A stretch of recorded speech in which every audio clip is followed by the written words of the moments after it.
पुंडलिकावते हरी विठ्ठल श्री ज्ञानदेव तुकाराम पंढरीनाथ भगवान की जय राजाधिराज प्रभु रामचंद्र भगवान की जय पवन सुत हनुमान की जय श्री गुरुदेव दत्त वासुदेव हरी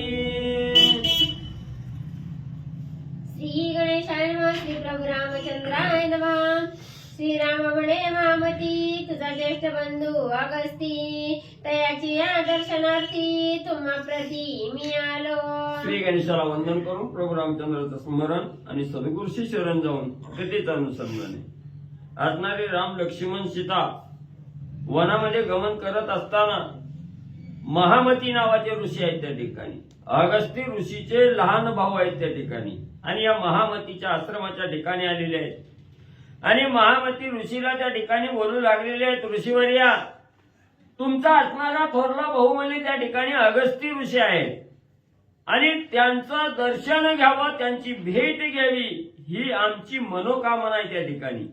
म्हणून म्हणले आणि तुमच्यापाशी मी एवढ्या करता त्या ठिकाणी आणि म्हणले आलेलो आहे. करावे या ज्येष्ठांचे दर्शन उदित माझे मन कोणी मार्गे करावे गमन कृपा करुणी सांगावे. बघ काय असतं असणारे महामती ऋषीवर या प्रभू रामचंद्र बोलू लागलेले.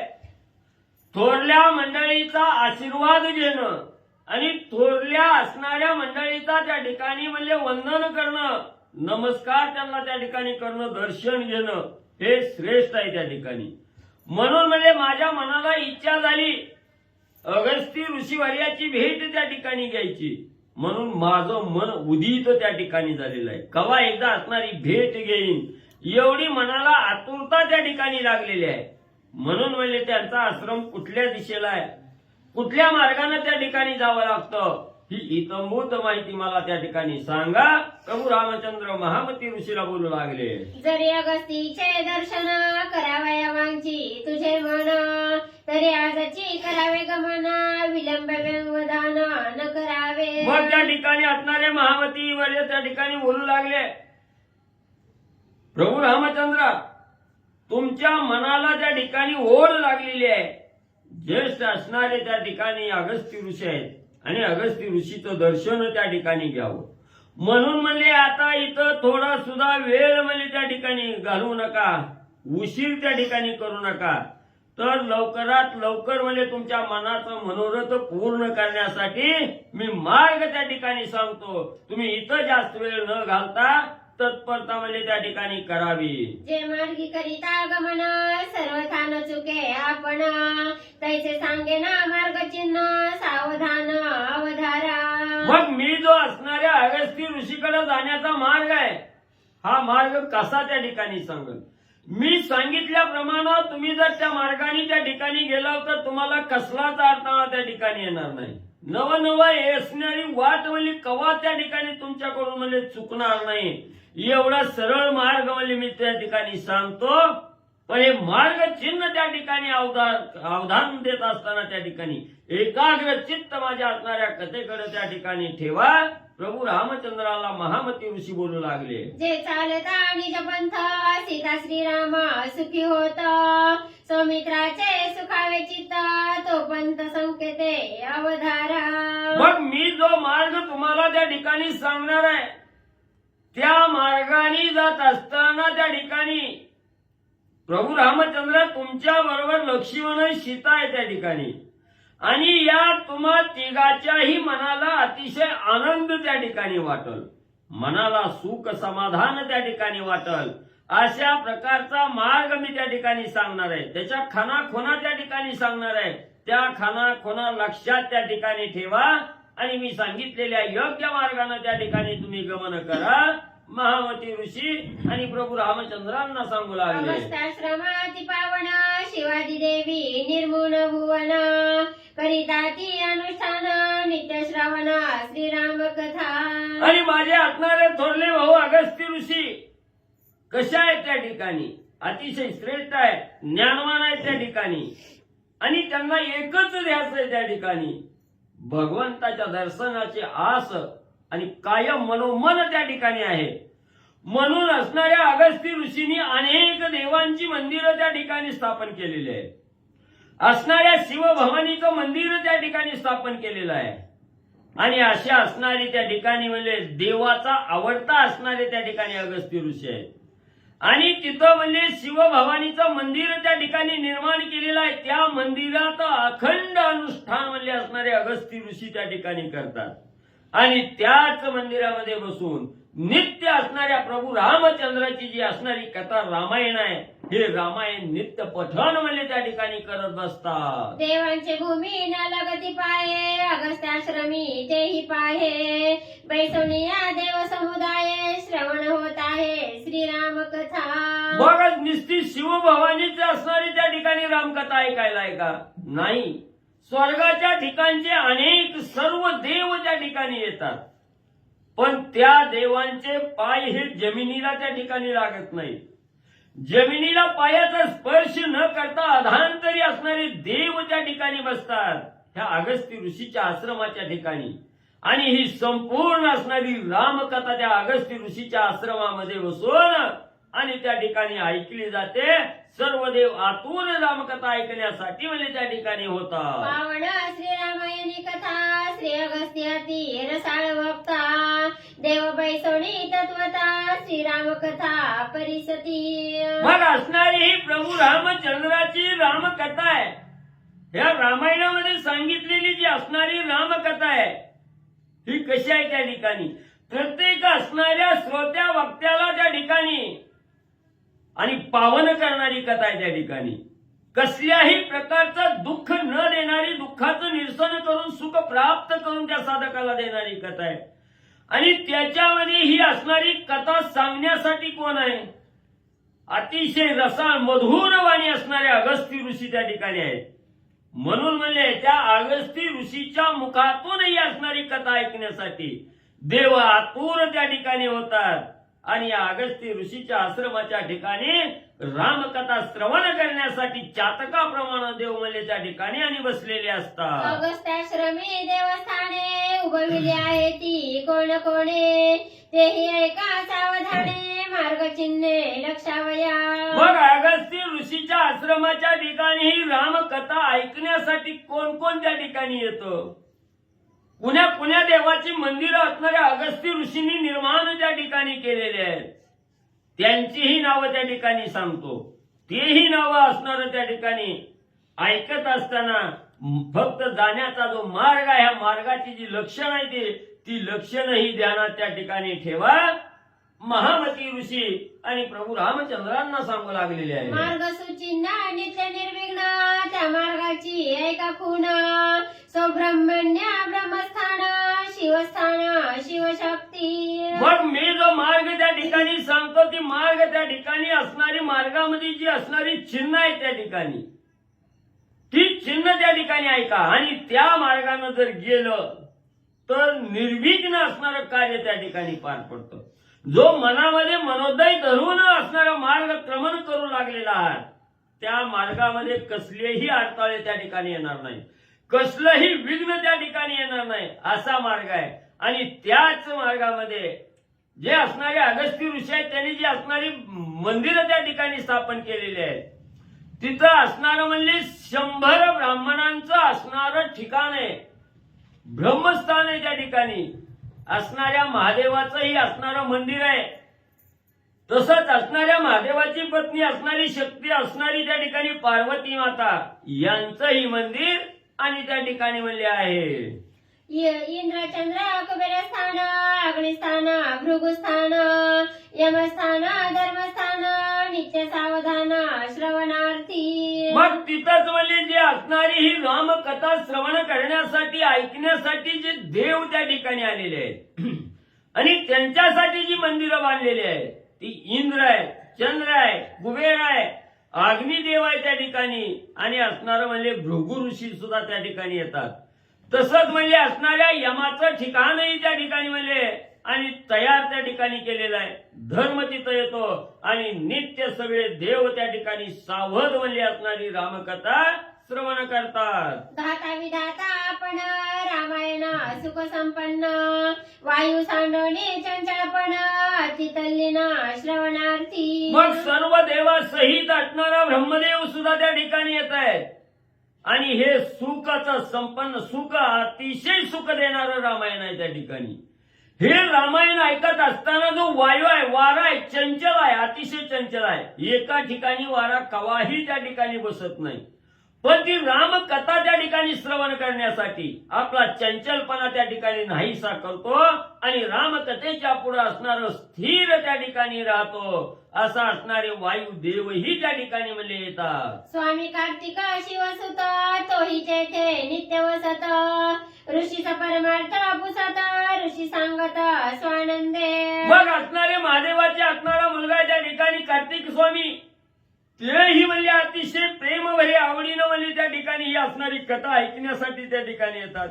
कथा ऐकतात आणि परमार्थ कसा करावा भगवंताच्या सानिध्यात राहण्यासाठी काय त्या ठिकाणी करावं ही अतिशय आवडीनं असणाऱ्या अगस्त्य ऋषीला त्या ठिकाणी कार्तिक स्वामी विचारतायत आणि त्यांना योग्य प्रकारचं मार्गदर्शन अगस्त्य ऋषी म्हणले करतात. काशी खंड केदार खंड सांगितले श्रीशैल खंड रामायण कथा ती गोड सुख सुरवाड सर्वांशी. मग तिथं असणाऱ्या देवासमोर म्हणजे अगस्त्य ऋषी असणाऱ्या काशीखंडाचं निरूपण करतात.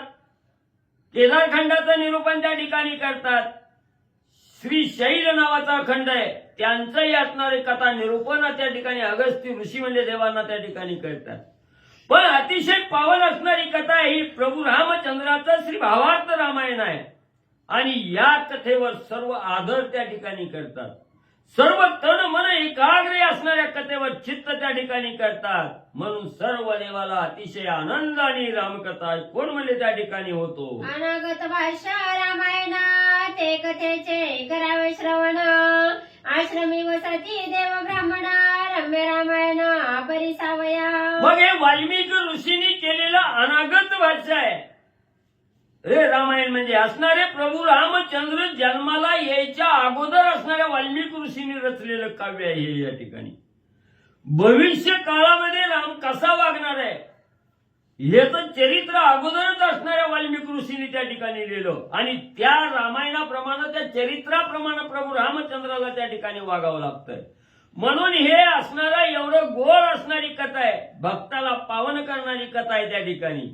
म्हणून म्हणजे ही असणारी कथा पावन करणारी कथा असल्यामुळं सर्व देव ब्राह्मण मंडळी ऋषी जपी तपी आणि सगळे म्हणजे रामायण कथा ऐकायला अगस्त्य ऋषीच्या आश्रमाच्या ठिकाणी म्हणले आतुरतेनं येतात. अगस्त्याश्रम महिमान देवदानवा द्विज पावन श्रीरामा शीघ्र करी गमन मार्ग सुचिन्ह लक्षणी. म्हणून रामा रामा असणाऱ्या अगस्त्य ऋषीच्या आश्रमाचा महिमा आघात आहे. त्याचं करावं तेवढं वर्णन त्या ठिकाणी कमीच आहे. म्हणले त्या आश्रमाच्या ठिकाणी म्हणले यावं असं मनाच्या ठिकाणी कोण म्हणजे इच्छित. सगळे देव त्या ठिकाणी इच्छुक असतात. दानव असतात मानव त्या ठिकाणी असतात ब्राह्मण मंडळी त्या ठिकाणी असते ऋषी मंडळी त्या ठिकाणी असते. म्हणून म्हणले रामा तुम्ही बी इथं विलंब लावू नका. लवकर असणाऱ्या अगस्त्य ऋषीच्या आश्रमाच्या ठिकाणी जावा. तिथं असणारा रामकथा अखंड रामकथा चालू असते. त्या मार्गाची लक्षणं सांगितली त्याप्रमाणे तुम्ही मार्गस्थ व्हा असं असणाऱ्या महामती ऋषींनी प्रभू रामचंद्रांना म्हणले सांगितलं. ऐकोणी ऋषींचे वचन श्रीराम झाला सुख संपन्न अगस्त्याश्रमाती पावन स्वानंद गमन करुरी घे. मग असणारं त्या ठिकाणी महामतीचं वचन असणाऱ्या प्रभू रामचंद्रांनी ऐकलं गेलं. अतिशय आनंद झाला आणि जिथं रामकथा चालू आहे तिथं साक्षात असणारा त्या ठिकाणी जगाचा जगन्नायक प्रभू रामचंद्र त्या ठिकाणी जाऊ लागलेले. मनाला आनंद झाला. असणारा सद्भक्त आहे. आपल्याला त्या ठिकाणी असणाऱ्या ज्येष्ठ गुरुवर्याची असणारी भेट त्या ठिकाणी होणार आहे. आनंद झाला. अतिशय असणाऱ्या अगस्त्य ऋषीचा आश्रम हा पावन करणारा आश्रम आहे. म्हणून आनंद झाला आणि आनंदाच्या भराच्या मार्गाने महामती ऋषींनी सांगितलेल्या मार्गाप्रमाणे अगस्त्य ऋषीच्या आश्रमाकडे राम लक्ष्मण सीता म्हणले निघाले. श्रीराम सीता लक्ष्मण अगस्त्यानुजा वंदोनी जाण सन्मार्गाचे लक्षणी चिन्ह शीघ्र गमन ती केले. मग असणाऱ्या त्या ठिकाणी महामती ऋषींनी म्हणले सांगितल्याप्रमाणे प्रभू रामचंद्र लक्ष्मणजी आणि सीतामाऊली आहेत. त्यांनी असणाऱ्या अगस्त्य ऋषीचे लहान भाऊ असणारे महामती आहेत. त्यांचं असणारं चरण वंदन त्या ठिकाणी केलं. त्यांना नमस्कार त्या ठिकाणी घातला आणि असणारा जो सन्मार्ग आहे, जो पावन करणारा मार्ग आहे, ह्या मार्गाचं असणार चिन्ह त्या ठिकाणी लक्षिलं गेलं आणि सांगितल्याप्रमाणे त्या मार्गाला गमन म्हणजे त्या ठिकाणी तिघांनी करू लागले. अगस्त्य ज्ञाने अति समर्थ स्वानंद शिष्यांशी सांगत आता येईल श्री रघुनाथ सीता सहित सौमित्र. मग इकडं अगस्त्य ऋषीच्या आश्रमाच्या ठिकाणी म्हणजे अनेक शिष्य मंडळी आहेत. तिथं आपलं असणारं कार्य म्हणजे अगस्त्य ऋषी करू लागलेले आहेत आणि त्याच वेळेस सर्व शिष्यांना आश्वासित असणारे अगस्त्य ऋषी करू लागलेले आहेत. ऋषीवर्यानं आताच असणारे प्रभू रामचंद्र म्हणजे त्या ठिकाणी इकडे येणार आहेत आणि एकटे राम येणार नाहीत. त्यांच्या बरोबर असणारे लक्ष्मण जे आहेत, तसंच असणारी सीतामाऊली आहे. हे राम लक्ष्मण सीता आता थोड्याच वेळात म्हणजे या आश्रमाच्या ठिकाणी आणि म्हणजे येऊ लागलेले आहे. दुर्यम खरे आश्रमात ऋषी उभवी आल्हादयुक्त परब्रह्मा मूर्तिमंत आता येथे येईल. मग परब्रह्म असणारा मूर्तिमंत असणारे प्रभू रामचंद्र आहे. परब्रह्म स्वरूप आहे त्या ठिकाणी आणि हे असणारं स्वरूप आपल्या असणाऱ्या आश्रमाच्या ठिकाणी यायला लागले. प्रत्येक शिष्याला आनंद झाला. अगस्त्य ऋषीला आनंद त्या ठिकाणी झाला. सगळ्या आश्रमावर असणारं त्या ठिकाणी सभोवत आली. असणाऱ्या गुड्या उभा करू लागले. मंदिरं त्या ठिकाणी शिशोभित करू लागले. ध्वज पताका त्या ठिकाणी लावू लागले. एवढा आनंदाने त्या ठिकाणी म्हणजे होऊ लागला. माझ्या भाग्याच्या फळल्या कोडी आजी श्रीरामा देखे नावडी उभावया श्रीराम राज्याची गुढी वनाता तडी आलासे. मग आज माझ्या आश्रमाच्या ठिकाणी परब्रह्म स्वरूप असणाऱ्या त्या ठिकाणी प्रभू रामचंद्र येऊ लागलेला आहे. माझं नशीब आज भाग्याचं त्या ठिकाणी झालं. माझं भाग्य आज उजळलं गेलं. म्हणून असणारा प्रभू रामचंद्र आज मला त्या ठिकाणी भेटू लागलेला आहे.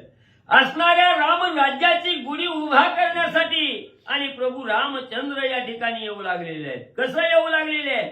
अतिशय असणाऱ्या भक्ताचा कळवळा अंतःकरणाच्या ठिकाणी आलेला आहे आणि अतिशय तातडीने असणारा प्रभू रामचंद्र माझ्या आश्रमाच्या ठिकाणी येऊ लागला. याचा आनंद अगस्त्य ऋषींना होऊ लागला. मानवनी राक्षसांच्या कोडी तोडावया नवग्रहांची बेडी फेडावया देवांची बांधवडी वनाता तडी आलासे. माझा असणारा प्रभू रामचंद्र जगाचा जगन्नायक असणारा प्रभू रामचंद्र असंख्य कोट्यावधी राक्षसांची असणारी त्या ठिकाणी हत्या करण्यासाठी असणाऱ्या राक्षसाला मारून त्या ठिकाणी असणाऱ्या देवाची 33 कोटी देवाची राजा रावणाच्या तावडीतून बांधवडीतून असणारे मुक्त त्या ठिकाणी करण्यासाठी आणि ज्या राजा रावणानं आपल्या सिंहासनाच्या 9 ग्रहाच्या 9 पायऱ्या त्या ठिकाणी बनवल्या गेल्या, त्या 9 ग्रहाची बेडी तोडण्यासाठी असणारा प्रभू रामचंद्र अतिशय लाग वेगळीनं असणाऱ्या वनामध्ये आणि त्या ठिकाणी म्हणजे आलेला आहे. धर्माचे संरक्षण करावया दुष्ट निर्दळन श्रीराम अवतार परिपूर्ण कृपेने आपण येथे आला. मग असणाऱ्या प्रभू रामचंद्राने काय केलेलं? असणाऱ्या निज धर्माचं असणारं संरक्षण त्या ठिकाणी करायचं. धर्माच्या विरुद्ध जो कोणी त्या ठिकाणी वागत असेल त्याला असणारी शिक्षा त्या ठिकाणी लावायची. निज धर्माचं संरक्षण त्या ठिकाणी करायचं. दुष्टाचं दळण त्या ठिकाणी करायचं. दुष्टाचं निर्दळण त्या ठिकाणी करण्यासाठीच प्रभू रामचंद्राने आणि परिपूर्ण अवतार त्या ठिकाणी धारण केलेला आहे. म्हणून माझ्यावर कृपा करून असणाऱ्या कृपेनं माझ्या आश्रमाच्या ठिकाणी प्रभू रामचंद्र आणि येऊ लागले. आजी मी सौभाग्या त्रिजगती जो वेदशास्त्र नवे व्यक्ती तो राम केवळ कृपामूर्ती सीतापती कृपाळू. आणि ज्याचं असणारं वर्णन म्हणले असणारे 4 वेद म्हणले त्या ठिकाणी मानवले. साहिशास्त्र असणारं नेती त्या ठिकाणी म्हणले. एवढं श्रेष्ठ असणारा प्रब्रह्म स्वरूप असणारा प्रभू रामचंद्र, कृपेची मूर्ती असणारा प्रभू रामचंद्र आज असणारा माझ्याकडे त्या ठिकाणी यायला लागलेलं आहे. मी असणाऱ्या त्रिजगतामध्ये असणारं भाग्य माझं उदयाला त्या ठिकाणी आलं आणि असणाऱ्या सीतेचा पती असणारे प्रभू रामचंद्र कृपाळू आहेत आणि कृपा करून माझ्याकडे त्या ठिकाणी भेट घेण्यासाठी आले. माझ्यासारखा त्रैलोक्यामध्ये असणारा सौभाग्य आणि दुसरा कोणीच त्या ठिकाणी नाही. एवढा आनंद अगस्त्य ऋषींना होऊ लागला. माझे भाग्य बापुडे किती, श्रीराम केवळ कृपामूर्ती, आश्रमाला श्री रघुपती, कृपामूर्ती श्रीराम. अहो माझ्या भाग्याला पारावारच त्या ठिकाणी राहिली नाही. एवढं असणारं भाग्य माझा आज उदयाला त्या ठिकाणी आलं. कृपेचा कोहळा, कृपेचा सागर असणारा प्रभू रामचंद्र आहे. आज माझ्या असणाऱ्या आश्रमाच्या ठिकाणी येऊ लागलेलं आहे. माझ्यावर असणारी कृपा मूर्ती त्या ठिकाणी केलेली आहे, कृपा त्या ठिकाणी करण्यासाठी. आणि प्रभू रामचंद्र माझ्या आश्रमाच्या ठिकाणी येऊ लागला. असणाऱ्या अगस्त्य ऋषींना अतिशय आनंद त्या ठिकाणी होऊ लागला. नमः सरस्वते नमः श्री प्रभू रामचंद्राय नमः. एसी करोनी रामस्तुती बोळवे न जापंती शिव समुदायेसी अगस्ती आला ती प्रीती सामोरा. मग अशा प्रकारे असणाऱ्या अगस्त्य ऋषीला अतिशय आनंद त्या ठिकाणी झालेला आहे. आनंदाच्या भरात असणाऱ्या प्रभू रामचंद्राची स्तुती त्या ठिकाणी केली आणि सर्व ऋषी मंडळीला सांगितलं जगाचा करता करविता असणारा प्रभू रामचंद्र साक्षात आपल्या असणाऱ्या आश्रमाच्या ठिकाणी येतोय.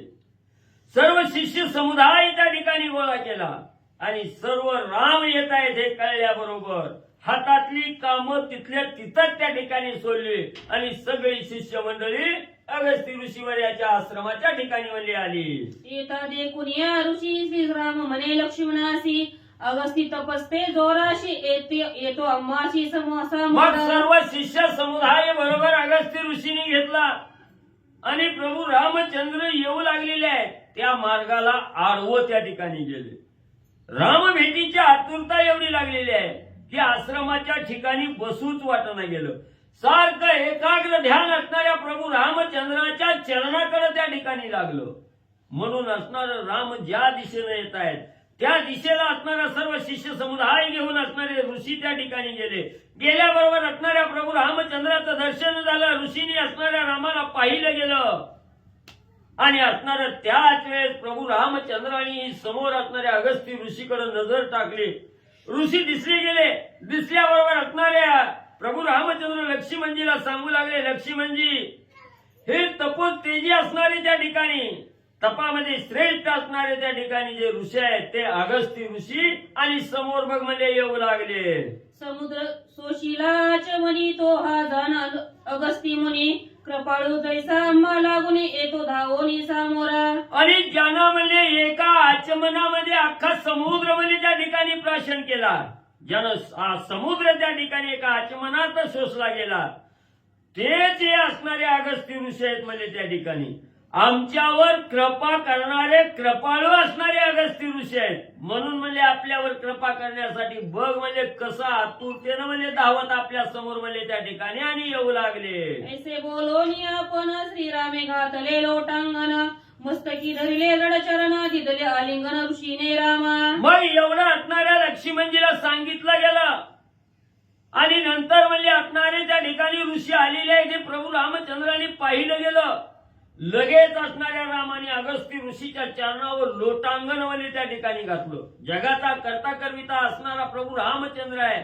अगस्त्य ऋषीच्या चरणावर साष्टांग लोटांगण त्या ठिकाणी घातलं आणि पायावर डोकं त्या ठिकाणी ठेवल्याबरोबर दृढ चरण त्या ठिकाणी धरलं गेलं आणि चरण धरल्याबरोबर अगस्त्य ऋषीने दोन्ही हाताला धरलं, उभा केलं. असणारं प्रेमाचं आलिंगन त्या ठिकाणी आणि प्रभू रामचंद्रांना म्हणले दिलं. विदेह तनया लक्ष्मणा नमस्कारी ती मुनी चरण, तिघे जन सावध कर जोडून राहिले. मग विदेहाची मुलगी असणारी विदेह राजाची मुलगी असणारी सीतामाऊली आणि लक्ष्मणाने दोघांनी असणाऱ्या मुनीचं चरण वंदन त्या ठिकाणी केलं. नमस्कार असणाऱ्या अगस्त्य ऋषीला त्या ठिकाणी केला.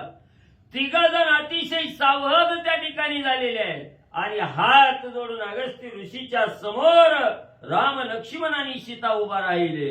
देखोनिया श्री रामचंद्र ऋषीस आल्हाद अपार आश्रमा अनिता गजरे जय जयकार ऋषी मंत्री. मग असणाऱ्या प्रभू रामचंद्राला ऋषींनी पाहिलं गेलं, दर्शन त्या ठिकाणी घेतलं ऋषीचं रामानी आणि अतिशय आनंद रामाविषयी असणाऱ्या ऋषीला त्या ठिकाणी वाटू लागला. प्रेमभरे आनंदकरण त्या ठिकाणी झालं आणि वाजत गाजत गुड्या तोरणं त्या ठिकाणी उभा केलेले आहेत आणि वाजत गाजत असणाऱ्या प्रभू रामचंद्राच्या रामनामाचा जय जयकार करत सर्व ऋषी मंडळी असणारे शिष्य समुदाय अगस्त्य ऋषीचा आहे. सगळ्यांनी आनंदानं अगस्त्य ऋषीच्या आश्रमाच्या ठिकाणी आणि म्हणजे राम लक्ष्मण सीतांना आणलं. अगस्त्य ऋषी स्वयं सज्ञान ब्रह्ममूर्ती श्री रघुनंदन केले मधुपर्क पूजन केले मधुपर्क पूजन दिली गोदाने संख्या. मग अगस्त्य ऋषी हे स्वतःचेच असणारे ज्ञानी आहेत. त्या ठिकाणी त्रिकाल ज्ञान त्या ठिकाणी जाणणारे अगस्त्य ऋषी आहेत आणि परब्रह्म स्वरूप ब्रह्ममूर्ती असणारे प्रभू रामचंद्र त्या ठिकाणी आहेत. असणाऱ्या अगस्त्य ऋषींनी प्रभू रामचंद्राचं त्या ठिकाणी दही दूध तूप असणाऱ्या मदानं त्या ठिकाणी असणारं पूजन केलेलं आहे. मधुपर्क पूजन त्या ठिकाणी केलं आणि असणारी शेकडो असणारी गोदानं राम आलेला याच्या आनंदाच्या भरात असणाऱ्या शेकडो गायीचं दान आणि अगस्त्य ऋषी त्या ठिकाणी करू लागले. श्रीराम म्हणे मी नीच सेवक तुझ्या शिष्याचे रंकाचा रंक एवढी पूजा अलौकिक योग्य देख मज नव्हे. बघा, जगाचा करता करविता ब्रह्मांडाचा नायक असणारा प्रभू रामचंद्र आहे. अगस्त्य ऋषीच्या समोर प्रभू रामचंद्र त्या ठिकाणी बोलू लागलेले आहेत. ऋषीवर्या, मी तुमचा हीन असणारा सेवक आहे. त्या ठिकाणी हीन सेवक आहे. तुमच्या असणाऱ्या भक्ताच्या दासाचा दास असणारा मी आहे. त्या ठिकाणी प्रभू रामचंद्र त्या ठिकाणी बोलतात आणि एवढा मी हीन असताना तुम्ही एवढी माझी अलौकिक असणारी पूजा त्या ठिकाणी केली. ही पूजा असणारी मला त्या ठिकाणी योग्य वाटत नाही. एवढी अलौकिक पूजा केली ही मला त्या ठिकाणी एवढं बरं वाटत नाही. म्हणजे मी तुमचा असणारा दास आहे. जगाचा करता करविता ब्रह्मांडाचा मालक असणारा प्रभू रामचंद्र आणि अगस्त्य ऋषींना त्या ठिकाणी बोलू लागलेले आहे. कोणी श्रीराम चला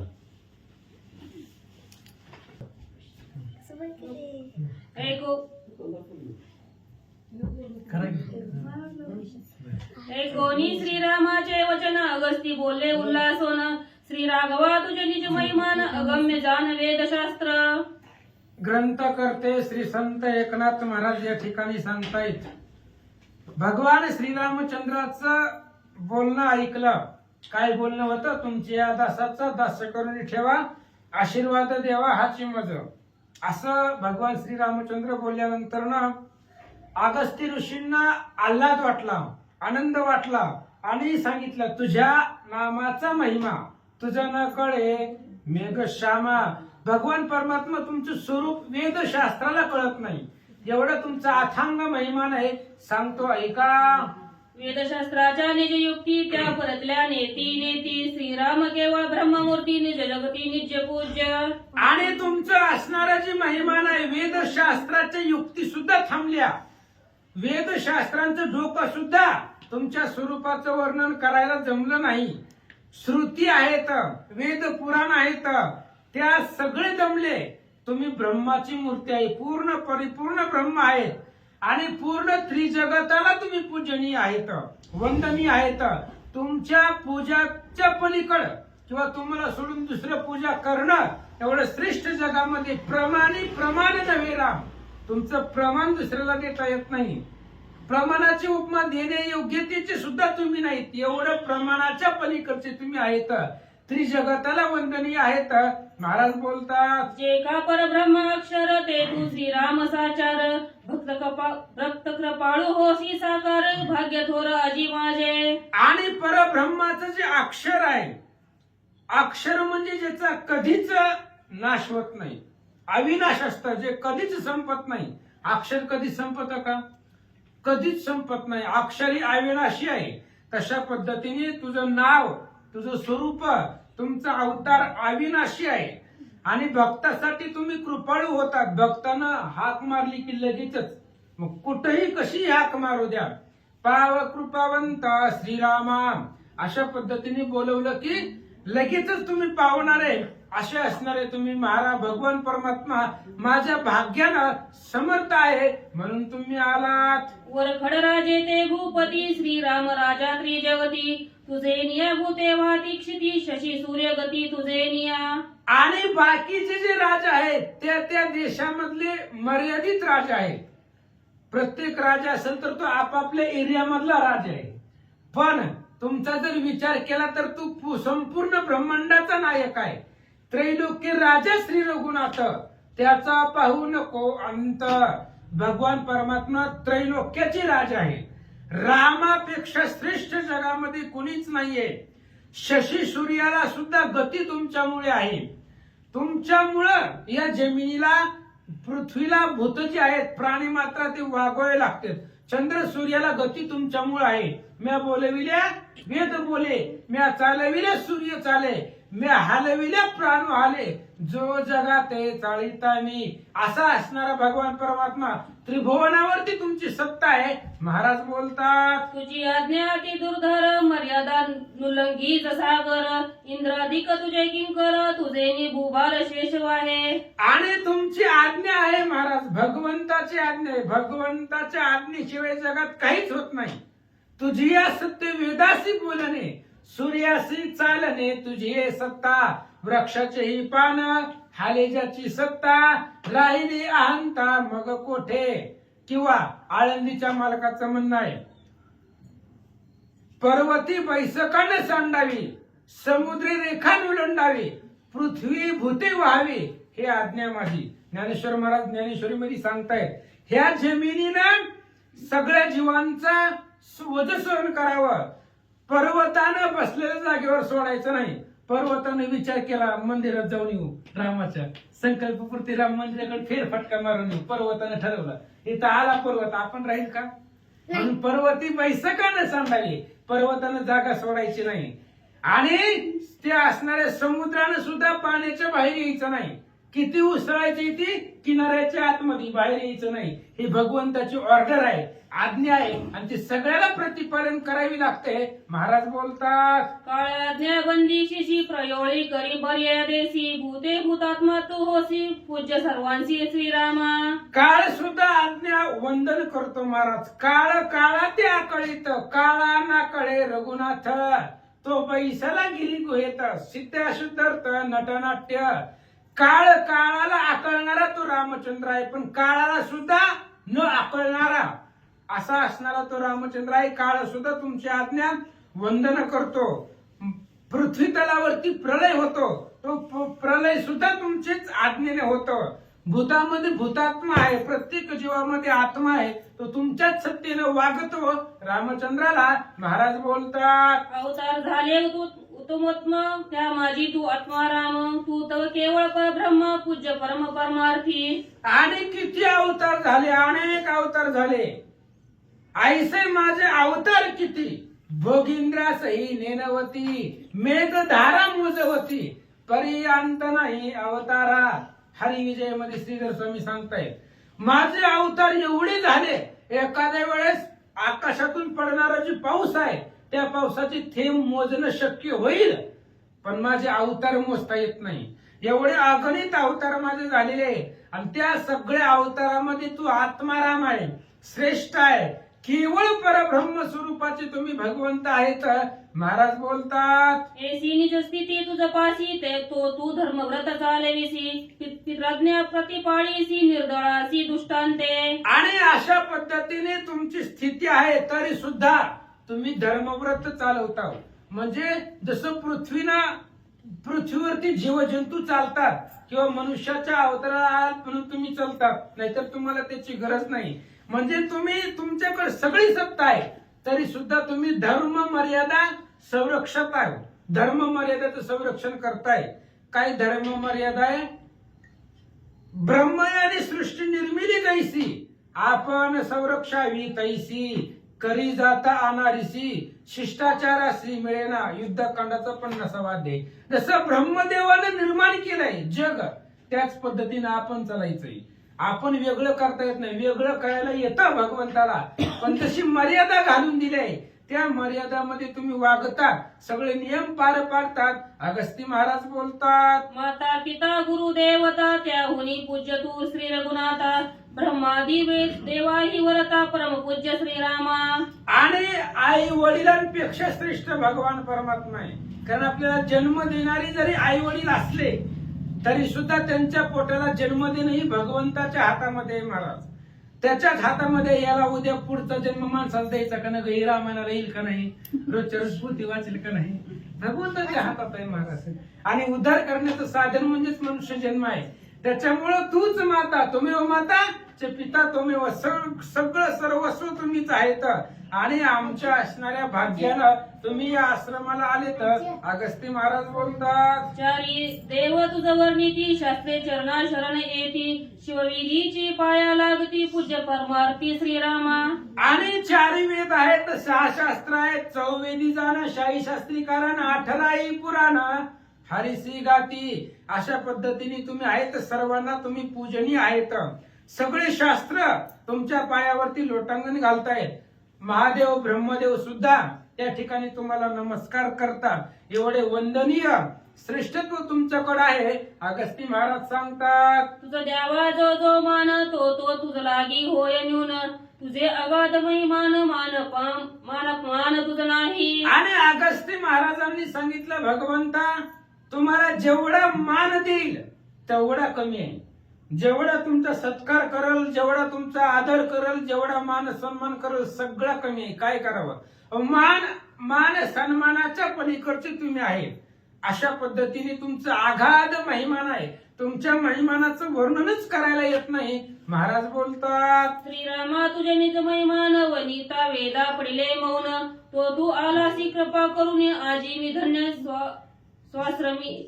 आणि तुमच्या असणाऱ्या तुमचं जे महिमान आहे, तुमच्या स्वरूपाचं वर्णन आहे, ती वेदाला सुद्धा कळत नाही महाराज. वेद अनंत बोलिला अर्थ तुकाची साधिला. वेदाने सांगितलं राम असा आहे तसा आहे, पण तुकाराम महाराजांनी सांगितलं वेदाचा अर्थ आम्हालाच माहित आहे. वेदाचा अर्थ आम्हासीच ठावा, इतरांनी व्हावा भार माथा. फक्त वेदाचा अर्थ आम्हाला माहित आहे. काय अर्थ आहे वेदाचा?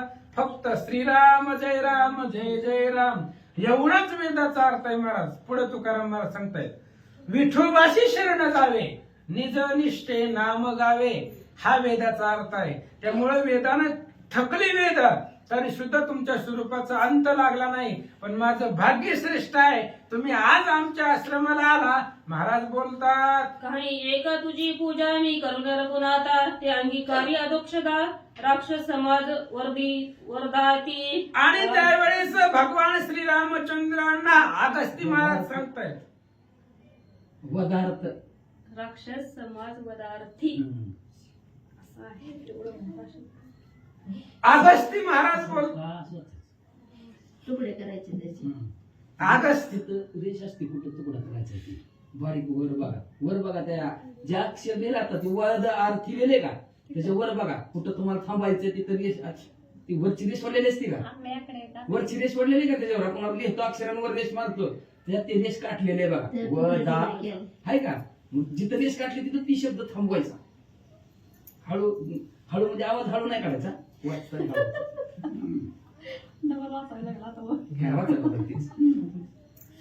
काही एक तुझी पूजा मी करीन श्री रघुराजा ते अंगीकारी अदोर दक्षा अक्षरजा बघा ते काटले का ना वर त्याचं बघा कुठं तिथं थांबायचं तुम्हाला तिथं काटलंय. काय नाव आहे? अधो अक्षरजा आहे का? अधो वरची आपण वळतो पण अक्षर लिहिल्यावर तिथं वर सांगत बघा अधो अक्षरजा करायचं त्याला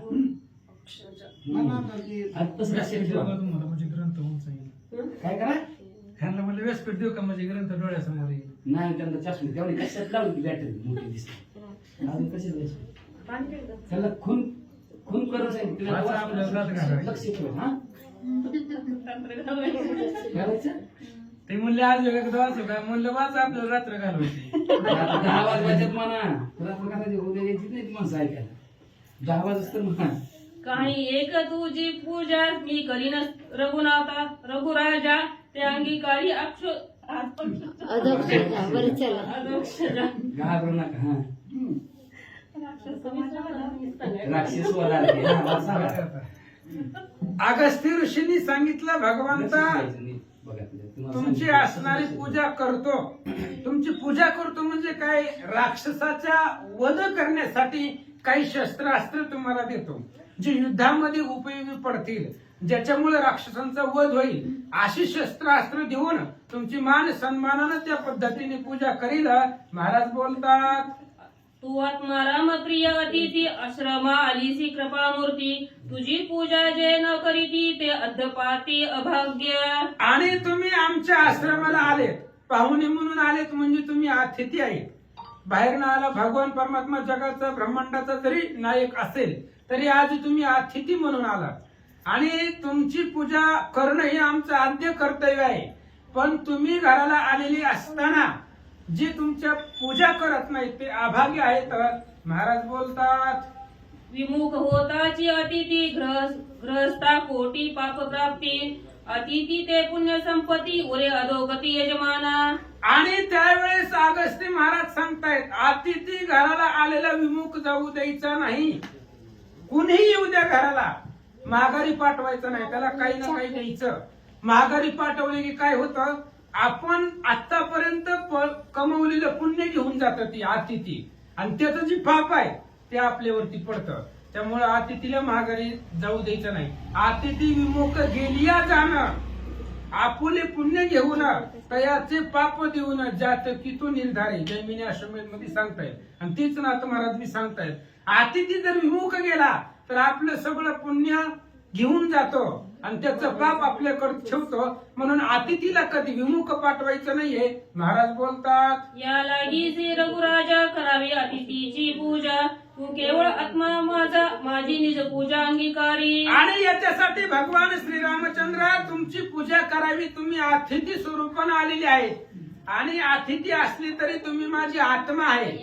माझा आत्मा असणारा तो रामचंद्र आहे. म्हणून माझ्या पूजेचा तुम्ही अंगीकार करा असं सांगतात.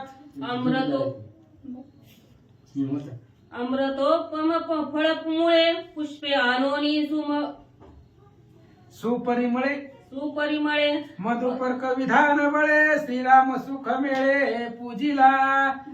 भगवान श्रीरामचंद्राची पूजा केली, अमृताची सुद्धा उपमा कमी पडेल अशी असणारी फळं आणली आणि सुंदर अशा प्रकारचं त्या ठिकाणी पाणी आणलं, फुलं आणली, सुवासित फुलं आणली आणि मधुपर्क विधानानं भगवंताची पूजा महाराज करू लागले.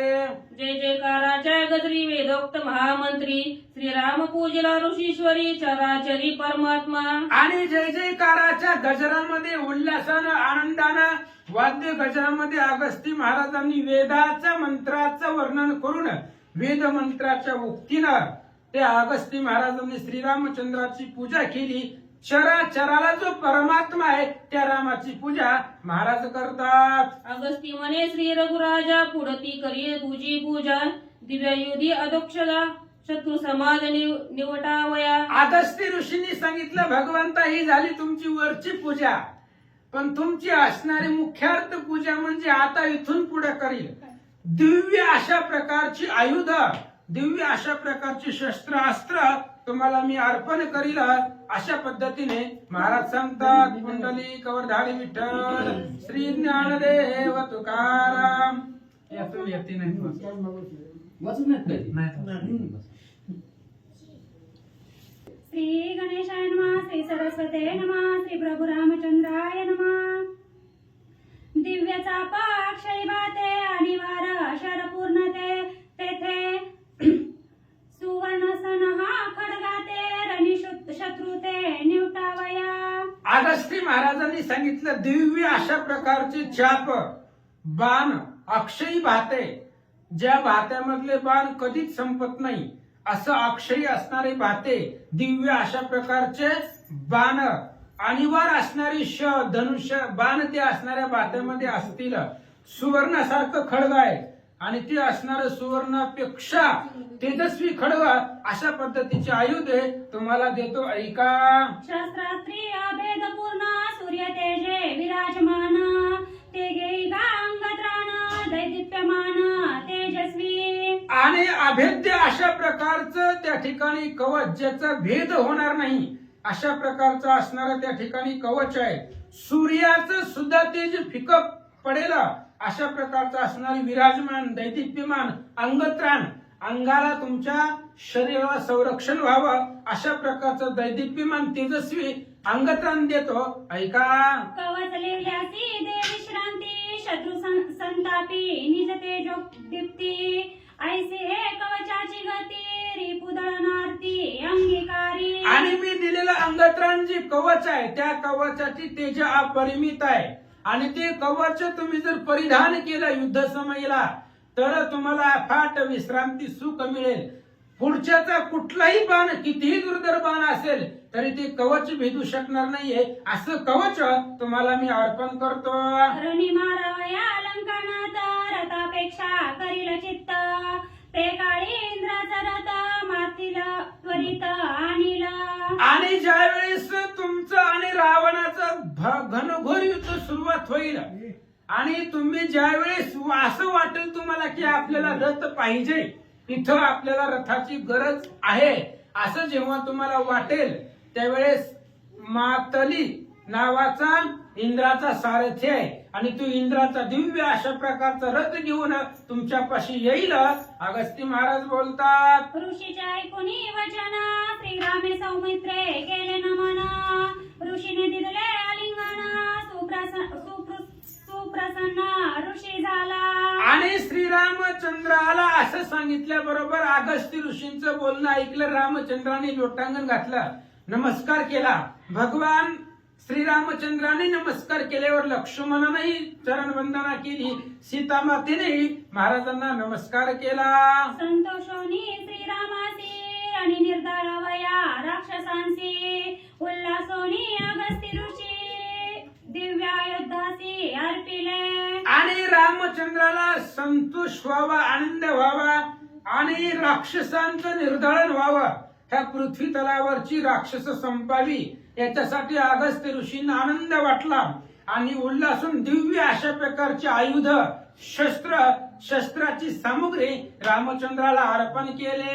देवोनी या दिव्य युद्धे ऋषी म्हणे अति अल्लादे रणी राक्षसांचे कबंदे शस्त्र संबंधे नाचविसी. दिव्य अशा प्रकारची आयुध अगस्ती महाराजांनी आल्हादानं आनंदानं भगवान श्रीरामचंद्राला अर्पण केली आणि सांगितलं राक्षसांची जी कबंध आहेत, शरीर आहे, धड, ती धड असणाऱ्या रणांगणामध्ये नाचवतील एवढी ताकद या अस्त्रामध्ये आहे. महाराज सांगतात, ऐकोनी ऋषीच्या वरदासी श्रीराम संतोषाला मानसी तव लोपामुद्रेने सीतेसी अति उल्हासी पूजिले. आणि अगस्ती ऋषीचं बोलणं ऐकलं. एवढे दिव्य अशा प्रकारचे शस्त्रास्त्र, अक्षयी भात, अक्षयी बाण, दिव्य चाप अर्पण केल्यानंतर भगवान श्रीरामचंद्राला आनंद वाटला. सीता माता आल्यानंतर अगस्ती महाराजांची पत्नी लोपमुद्रा त्या समोर आले. सीतेला हाताला धरलं, आपल्या पर्णकुटीमध्ये नेलं आणि सीतेची पूजा लोपमुद्रा करू लागल्या. लक्षणी या श्री रघुनंदन चरण चाली वनाभिगमन तू पतिव्रता धन्य धन्य आम्ही पावन तुझेनी. आणि लोपमुद्रेनं सीतेला सांगितलं, तुम्ही पतिव्रतामध्ये श्रेष्ठ आहे, अत्याद्भुत तुमची ख्याती आहे. रामचंद्राला लक्ष केला आणि चरण चाली वनी आला, पायानं चालून वनवासामध्ये आले. रामचंद्राची सेवा करणं हे भाग्य आहे आणि त्या भाग्य पावण्यासाठी तुम्ही वनवासामध्ये आले. मग रामाची सेवा करण्यासाठी वनवास करावा लागला तरी चालतंय, पण देवाची सेवा करायला भेटते याच्यासाठी तुम्ही आलात असं लोपामुद्रा बोलतात. तव श्रीराम म्हणे अगस्तीसी दंडकारण्य यावनासी कामणताती महाऋषी ते मजपासी सांगावे. आणि एवढ्या वेळामध्ये भगवान श्रीरामचंद्रांनी विचारलं, म्हणले महाराज आम्ही आल्यापासून ऐकतोय दंडकारण्य दंडकारण्य म्हणतात ह्याला, पण कशामुळे म्हणतात? हे दंडकारण्य नाव का पडलं? ह्या दंडकारण्याची पूर्वकथा काय आहे आम्हाला सांगा. मग अगस्ती म्हणे श्रीरामासी, दंडक राजा या प्रदेशी, अति गर्विष्ठ हिरणीशी, राजम देशी उन्मत. आणि अगस्ती ऋषींनी सांगायला सुरुवात केली, भगवंता खरं तर तुम्हाला सगळंच माहित आहे, राम निज ज्ञान याती समर्थ, तुम्ही ज्ञानानं समर्थ आहे आणि श्रीराम सर्वार्थी सर्वज्ञ, सर्व अर्थामध्ये तुम्ही सर्वज्ञ आहेत. तरी सुद्धा विचारलं म्हणून सांगतो ऐका. याच प्रदेशामध्ये याच दंडकारण्यामध्ये दंडक नावाचा राजा पूर्वी होऊन गेला आणि राज्याच्या मदानं तो अत्यंत गर्विष्ठ होता. काय झालं ऐका. पारधी करता दंडकासी, भृंगुवंशीचा चवन ऋषी, अपमानीला अतिशयसी, तेने त्याशी शापिले. आणि तो असणारा दंडक नावाचा राजा एकदा शिकार करण्यासाठी गेलेला होता. पारधी करण्यासाठी आलेला असताना भृगु वंशामध्ये चवन ऋषी अत्यंत सामर्थ्यवान आणि त्या चवन ऋषीचा अपमान या राजाकडून झाल्यामुळे महाराजांना राग आला. माझा अपमान, एवढं तपस्वी ज्ञानी समर्थन, माझा अपमान ही कशाच्या बळावर करतय? राज्याच्या मदावरती. राज्याचा मद याला गर्व चाललाय, त्याच्यामुळं माझ्यासारख्या महाराजाचा अपमान करतोय. म्हणून चवन ऋषीला राग आला आणि दंडक राजाला शाप दिला. शाप दिला कोपेसी, भस्म होय स्वराज्याचे. ऐसे बोलताची ऋषी, स्वदेशीची भस्म झाला. आणि लगेचच शाप दिला, महाराज तुझं जेवढं राज्य आहे त्या राज्य सहित जळून जाशील. कारण महाराज लोकांचा अपमान करणं एवढं सोपं आहे का? अहो, आशीर्वाद देण्यासाठी त्या ठिकाणी आपल्यापाशी पुण्य पाहिजे. पुण्याशिवाय आशीर्वाद सुद्धा देता येत नाही. आपला आशीर्वाद खरा होतोय काय? होत नाही. आशीर्वादाला पुण्य लागतंय आणि शाप द्यायला सामर्थ्य लागतं. तपाचं सामर्थ्य असल्याशिवाय शाप देता येत नाही. चवन ऋषींनी शाप दिला, संपूर्ण स्वराज्य सहित भस्म होशील. विंध्याद्री दक्षिण भागेसी, जव पाविजे सेतु बंधासी, तव दंडकारण्य नामयासी, ऋषी शापेशी भस्म झाले. आणि संपूर्ण दंडकारण्य, दक्षिण दिशा म्हणजे संपूर्ण दंडकारण्यामध्ये मोडते आणि सेतुबंधापर्यंत जी जागा आहे, प्रदेश आहे, त्याला दंडकारण्य म्हणतात. तिथपर्यंत राज्य त्या दंडकाचं होतं आणि तेवढं सगळं ऋषीच्या शापानं भस्म झालं. राजा भस्म झाला, ससैन्य भस्म झाले, मनुष्यगण भस्म झाले, वृक्षतृण पशु पक्षी पूर्ण भस्म झाले. राजा सैन्य सहित भस्म झाला, मनुष्यगण भस्म झालं, वृक्ष तृण पाषाण पशु पक्षी या प्रदेशामधले जेवढे होते तेवढे सगळे ऋषीच्या शापानं जळून गेले. भस्म झाली सरिता तडाग, भस्म झाले मृग पन्नग, भस्म झाले तद्देशी जग, दुर्धर राग ऋषीचा. भयंकर राग ऋषीचा होता महाराज. नदी नाले तलाव हे सुद्धा भस्म म्हणजे जळून गेले. मृग पशु पक्षी पन्नग त्या असणाऱ्या दंडकारण्यामधले जेवढं जग होतं, सृष्टी होती, ती सगळी ऋषीच्या शापानं भस्म झाले. दंडकाचे शापे जाण, असंख्य अब्दे ओसवन, या लागी म्हणती दंडकारण्य नामाभिधान राजशापे. दंडकाला शाप दिला आणि त्याच्यामुळं ते असणाऱ्या शापानं सगळं त्या ठिकाणी भस्म झालं. सगळी वन ओस झाली आणि पूर्वी दंडक नावाचा राजा इथं होता म्हणून या वनाला आजही दंडकारण्य म्हणतात. भार्गवाच्या शाप भयेसी, पर्जन्य वर्षाना न तया देशी, प्रकाशेना सूर्यात शशी, ऐरणीशी अंधकार. भृगु वंशातले चवन ऋषी त्यांनी शाप दिल्यामुळं त्यांच्या शापाचं एवढं बळ होतं. या प्रदेशामध्ये पाऊस सुद्धा पडत नव्हता. पाऊस पडायचं जाऊ द्या, सूर्याचं तेज सुद्धा या प्रदेशामध्ये येत नव्हता. एवढं दुर्धर राग त्या ऋषींचा होता. ऐसेनी अंधकारासी लोटल्या वर्षानुवर्षी, पुढती वस्ती झाली कैसी, श्रीराम ऋषीसी पुसत. आणि अशा पद्धतीने शाप दिला, अंधकार झाला या प्रदेशामध्ये आणि वर्ष वर्ष लुटून गेले. वर्षानुवर्ष लुटले. या संपूर्ण दंडकारण्यामध्ये अंधारच होता असं अगस्ती महाराजांनी विचारल्यानंतर पुन्हा भगवान श्रीरामचंद्रांनी विचारलं, बर मग या वनामध्ये वस्ती कशी झाली आम्हाला सांगा. अगस्ती सांगे श्रीरामासी वसावया दंडकारण्यासी नारदे विंध्याद्रीपासी महामेरुसी विनविले. आणि मग अगस्ती ऋषींनी पुन्हा सांगायला सुरुवात केली. भगवान श्रीरामचंद्राला रामाने विचारलं वस्ती कशी झाली, म्हणले सांगतो ऐका. ह्या दंडकारण्यामध्ये वस्ती निर्माण व्हावी, हा प्रदेशामध्ये जीवजंतू वागावे, चंद्र सूर्याला प्रकाश या अरण्यामध्ये पडावा, याच्यासाठी नारद महर्षी विज्ञांद्री आणि मेरू या 2 पर्वताकडे गेले आणि त्यांची विनंती केली. चराचरासी आधारू स्वय झाला महामेरू मेरुनी सदरू पर्वतोरू असेना. आणि अगस्ती नारद महाराज गेले आणि नारद महाराजाचं कामच आहे फक्त बाजूला व्हायचं, आपलं काम करायचं आणि बाजूला व्हायचं. पुन्हा भांडण लागल्यावर त्यांचे ते मिटवतील नाहीतर बसतील. आपलं काम फक्त लावून देणं, बाकी आपल्याला माहित नाही. मग नारद महाराज गेले. 2 पर्वत होतं, मेरू आणि विंध्याद्री, आणि दोन्ही पर्वतापाशी गेले आणि विंध्याद्री पर्वताला सांगितलं बघ ती मेरू पर्वत तुझ्यापेक्षा मोठा आहे, तुझी उंची काय आहे असं बोलले महाराज. आणि विंध्याद्री पर्वताला राग आला. आता काय झालं ऐका या.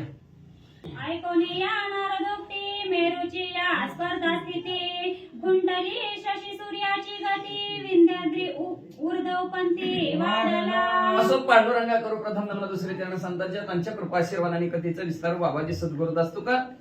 बसलेले सर्व श्रोते मंडळी साधू संत यांना साष्टांगपणे पार करून कथेला सुरुवात. कथेचं अनुसंधान नारद मुनीने 2 पर्वतांची लावून दिली. एका पर्वत मेरू पर्वत विंध्याद्री जवळ गेला आणि त्याला म्हणला काय सांगायचं तुला, काय ती मेरू पर्वत आहे, सगळ्या चराचराला सगळ्या असणाऱ्या हलणाऱ्या वस्तूला आधार देतोय, सगळ्याच सांभाळ व्यवस्थित करतोय आणि तुझ्यापेक्षा लय भारी लय मोठा. विंध्याद्रीने ऐकलं की म्हणलं माझ्यापेक्षा त्याला भारी म्हणतो, माझ्यापेक्षा मोठा म्हणतो. म्हणले असणार थांब माझी बी ताकद दाखवू काय तुला म्हणले. आणि विंध्याद्री पर्वत कुठवर वाढला.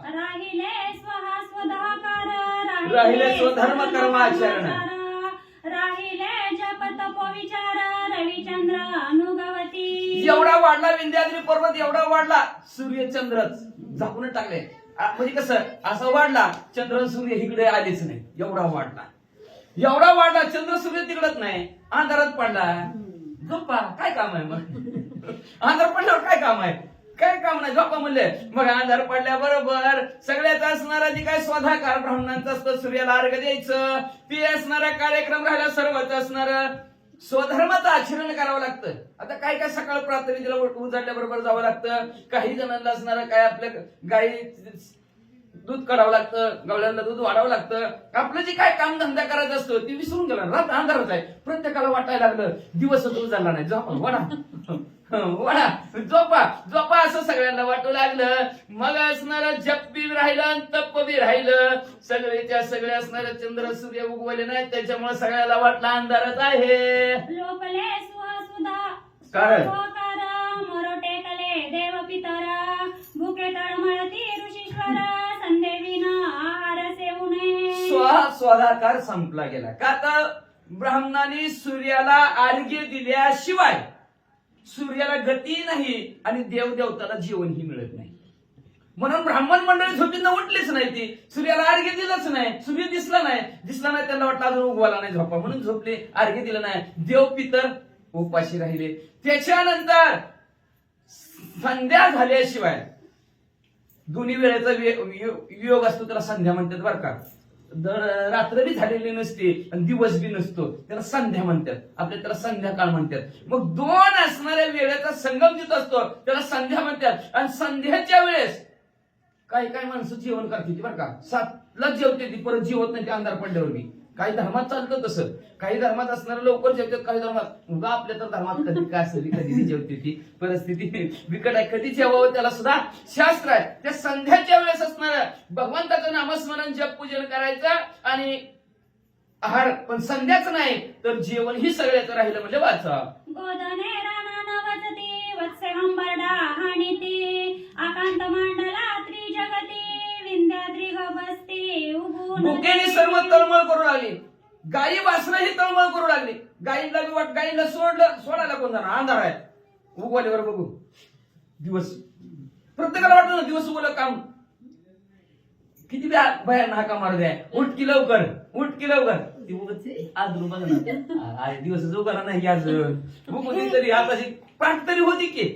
तसं म्हणले सगळेजण म्हणायला लागले पाठ तरी होऊ दे की, पाठ तरी होऊ दे की. मग म्हणले गायी विसरल्या नाहीत, गायी भुकेने दावणीवर जागेला व्याकुळ झाल्या. वासरं असणाऱ्या हंबारडा मारू लागले. सगळे असणाऱ्या स्वर्गमुक्ती पाताळ तिन्ही जगताच्या ठिकाणी नव्हे ह्या दंडकारण्याच्या ठिकाणी हाहाकार माजला गेला. का तर विंध्याद्री पर्वताने सूर्याला पुढे जाऊच दिलं नाही. महाग उजेड, पुढे अंधार. मग ऋषीश्वरा ब्रह्मया प्रती अवघे घराणे सांगती, तेव्हा तिने देव विचारिती जे दक्षिणे अगस्ती. मग सर्व असणारे ऋषीवरी जमलेले आहेत. हाहाकार माजला म्हणजे पृथ्वी तलावर म्हणजे सगळे असणारे कार्यक्रम ठप्प झाले. सर्वत्र अंधकारच आहे, अंधकारच आहे, काय करावा, काय करावा. सर्व देव ऋषी मिळाले, ब्रह्मदेवाकडे गेले. त्राहिमाम त्राहिमाम, वाचवा वाचवा म्हणजे आम्हाला. सगळे आमचे कार्यक्रम बिघडून गेले म्हणले असणार. तर काय करा, त्या विंध्याद्रीची उंची कमी करा ब्रह्मदेव. मग ब्रह्म विष्णू महेश तिघांची असणारी मिटिंग बसली आणि मिटिंग मध्ये म्हणले कुणाला पाठवायचं, कोण असणार शूरवीर पराक्रमी, कुणाला थांबवायचं, कुणाला बघवायचं, कुणाला असणार पाठवायचं. तेवढ्या सगळ्यांच्या असणाऱ्या त्या मिटिंग मध्ये असणाऱ्या अगस्ती मुनीवर सर्वांचं लक्ष गेलं. म्हणजे अगस्ती मुनीला दक्षिणेकडे पाठवा, ते विद्याद्रीची उंची कमी करतील. देव सांगती अगस्तीसी त्याजनिया वाराणसीसी, नेमावया विंध्याद्रीसी शीघ्र दक्षिणेसी तुम्ही जावे. आणि अखंड शेजार देवाचा, शेजारी देवाच्या राहणारे अगस्त्य ऋषी होते. कुठं? वाराणसीच्या ठिकाणी, मोक्षपुरी असणारी वारा, काशी, आपण त्याला काशी म्हणतो. मग त्या काशीच्या ठिकाणी त्यांचं वास्तव होतं. रोज महादेवजीचं दर्शन होतं. पण महादेवजीनं सांगितलं, पुढे आपल्याला ऐकायला मिळणार ती जायला तयारच नव्हती. पण आता शॉर्टकट बट शूट सांगितलं त्यांनी बरं का. परत मोठं सांगणार जायला तयार नव्हते, कसं कसं गेलं, काय काय गेलं ती पुढे आपल्याला ऐकायला मिळणार आहे. पण आज महादेवजीनं सांगितलं अगस्ती तुम्ही दक्षिणेच्या ठिकाणीकडे जावा आणि त्या विद्याद्रीची उंची करा. आणि अगस्ती म्हणे महादेवजीचं ऐकून वाराणसी सोडून लवकरात लवकर नेमोनिया विंध्याद्री जो नेमोनिया विंध्याद्री तो निजवावा पृथ्वीवरी, अहोरात्रे वाहती करी शशी सूर्या करी मोकळा मार्ग. शीघ्र जायचं नाही, 1 मिनिटात जा. मग ती म्हणले लगेच 1 मिनिटात जावा. काय करा, नेम घालून द्या विंध्याद्री पर्वताला. उंची वाढली ना तुमची, उंची कमी करा. आता नेम काय घालते पुढे आपण ऐका. नेम घाला त्या विंध्याद्रीला, त्याची पुरी असणारी उंची कमी करा आणि सूर्य पूर्वेकडून पश्चिमेला जाऊ द्या, चंद्र उगवू द्या. हे तुमच्याकडे काम अगस्तीला सांगितलं. तर पुण्य होईल ऋषी देव पितरा पावती तृप्तेसी, ब्राह्मण चालविती स्वधर्मासी हे तुझ पासी सामर्थ्य. तुमच्यात ताकद आहे, तुमच्यात सामर्थ्य आहे म्हणून तुम्हाला सांगतो, कुणाला बी सांगत नाही. बघा काय सुंदर असणारा रामायण. तुमच्यात ताकद आहे, तुमच्यात सामर्थ्य आहे. का कुणाला बी काम सांगितलं तर म्हणून अवघड परिस्थिती. ज्याला काय त्याला सांगावं लागणार. जाऊ त्या आजीला म्हणलं च्या करून ते डबा काय तासभर लावायच्या तर तू ती संपायची. साखरचा डबा काय खरे का नाही, ठेवलेलं माहित नसतं. ज्याची त्याला माहिती असतं ताकद कोणामध्ये आहे ती असणारा. ओळखली महादेवजीनं ना तर किती ऋषी मंडळी येते तर का कमी येते का? अगस्तीलाच का नेमलं? अगस्तीला माहिती सामर्थ्य ताकद आहे, तुमच्यामध्ये ताकद आहे. म्हणून तुम्ही लवकरात लवकर ते दक्षिण दिशेला जावा. आणि दक्षिण दिशेला जाऊन म्हणजे असणार थोर पुण्याचं काम तुमच्याकडे आहे. तुमचं पुण्य वाढलं, तुमची ताकद तुमच्या जवळ आहे, तुमचं पुण्यही वाढलं म्हणजे असणार. आणि सर्व देवतांचं कार्य व्यवस्थित होईल, पितरांचं कार्य व्यवस्थित होईल, ब्राह्मणांचं कार्य व्यवस्थित होईल. तुम्ही विद्याद्रीची उंची कमी करा. तुझे सामर्थ्य वाणवावे किती आचमने प्राशिला अपांपती, विंध्याद्री बापुडे ती किती परोपकारार्थी तू आजावे. जावा तुम्ही पण परोपकारासाठी जावा, स्वतःसाठी जाऊ नका. आपलं सगळं स्वतःसाठी असतं. पण देवाचं ऋषीचं परोपकारी, संतांची विभूती ध्येय कष्टविती परोपकारी, दुसऱ्यावर उपकार व्हावा म्हणून ते आपल्या देहाचे कष्ट घेतात. आणि तुम्ही तसं कष्ट करा परोपकारासाठी. स्वतःसाठी जर काशीत राहिलेला तुम्हाला मोक्ष येते का वांगडच नाही, पण दुसऱ्यासाठीही थोडं जगलं पाहिजे का नाही. जे आपणाशी खावी ते इतरांशी सांगावं म्हणजे असणार. थोडं तरी परोपकार. धर्म जागो सदैवाचा बा पर उपकारी. दुसऱ्यावर काहीतरी उपकारासाठी जगावं लागतं, नाही तर कुत्री मांजर बी जागते तिची. माणसाने कशासाठी दुसऱ्यावर उपकार करण्यासाठी जगावं. म्हणून तुम्ही दुसऱ्यावर उपकार होण्यासाठी काय करावं म्हणजे असणारा दक्षिण दिशेला जावं. तुमच्या ताकद आहे. काय ताकद? आपण कालच ऐकलंय, वातापी तापी तिन्ही राक्षस झटक्यात पचवून टाकली. आपल्याला नीट काय पचाना, अवघड परिस्थिती आहे. मग आज काय केलं? अजून तुमचं सामर्थ्य सांगायचं म्हणलं तर ती हितापी आहे का? हितापी एक राक्षस, दोन संपवलेले सांगितलं, एक संपवलेलं सांगितलं का नाही? ती पाण्यात जाऊन लपलं होतं समुद्रात. ते सांगायचं राहिलं का? त्यांनी सांगितलं नाही काय माहिती, पण मला आता आठवलं. सागर का गिळला त्यांनी. त्याच्यात एक हितापी आहे का नाही? एक जण गिळला खाऊन टाकला, दुसरा हा आवाज करत आलता त्याला मारून टाकलं. तिसरा एक हितापी होता की ती समुद्रात जाऊन लपला. त्याला मारायचं कसं? आकाश समुद्रात उचलला, आचमनात गिळून टाकला पर्वत आणि त्याला त्या हितापीला आतमध्ये संपवून टाकलं. आता समुद्र संपल्यावर कसं काय? मग काय करायचं? पाणी संपलं ना, समुद्राचं पर्क्युलेशन तुमच्या भाषेत शास्त्राच्या, आणि परत त्याचं पर्क्युलेशन झालं की बाष्पीभवन झालं की पाऊस पडणार, ढग तयार होऊन पाऊस पडणार. मग तर जास्त दूरपाट काम झालं की पाऊसच नाही पडला तर अजून आपल्याकडे पापाचं धनी आपण होईल. म्हणून परत त्या अगस्ती मुनीनं तो गिळलेला पर्वत त्या वातापीला संपून टाकला आतमध्ये आणि सुवाटेत समुद्र बाहेर पाडला.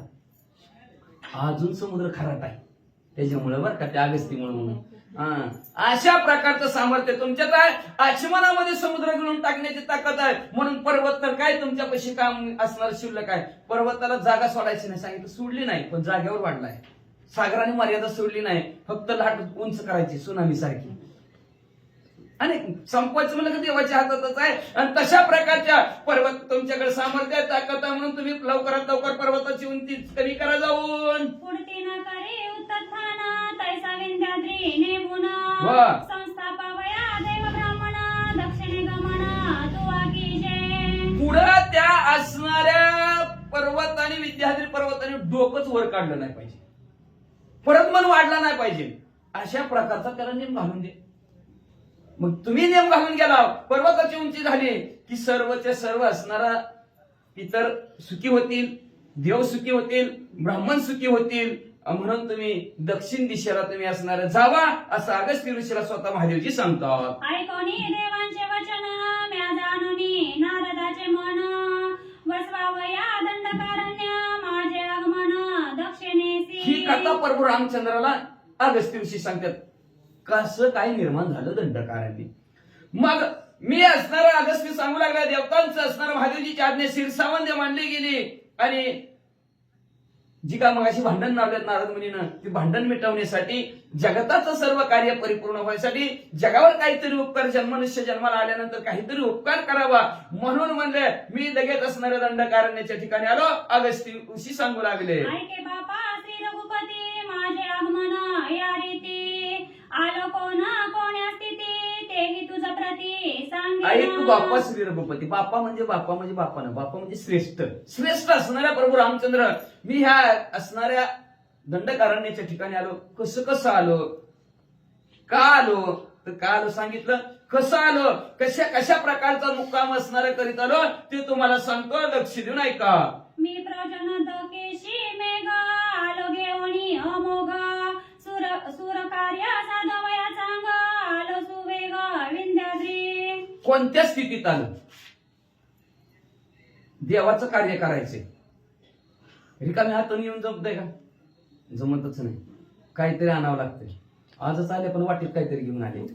असं द्या प्रसाद आणला, घेऊन आहेत, मेथी घेऊन आहेत. देव कार्याला जायचंय, रिकामं जायचं नाही.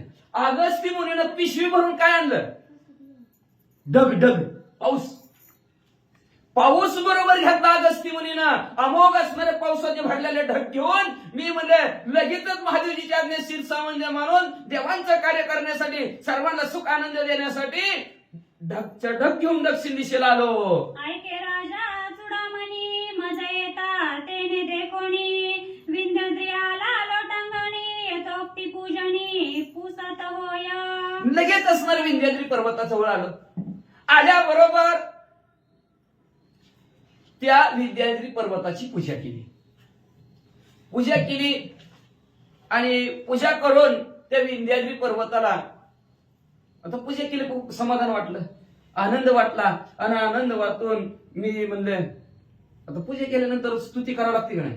आता पूजे केल्यानंतर लोकाभिरानम रणरंगधीरम मनोज मारुत तुल्य वेगम कैलास राणा कसं म्हणायचं, कैलास राणा शिवचंद्र मौळी फणेंद्र माथा मुकुटी झळाळी कारुण्य सिंधू भवदुःखहारी तुझवी न शंभो मज कोण तारी मनोजवं मारुत तुल्य वेगं जितेंद्रियं बुद्धिमतं वरिष्ठं वातात्मजं वानरयूतमोख्यं श्रीरामदूतं शरणं प्रपद्ये.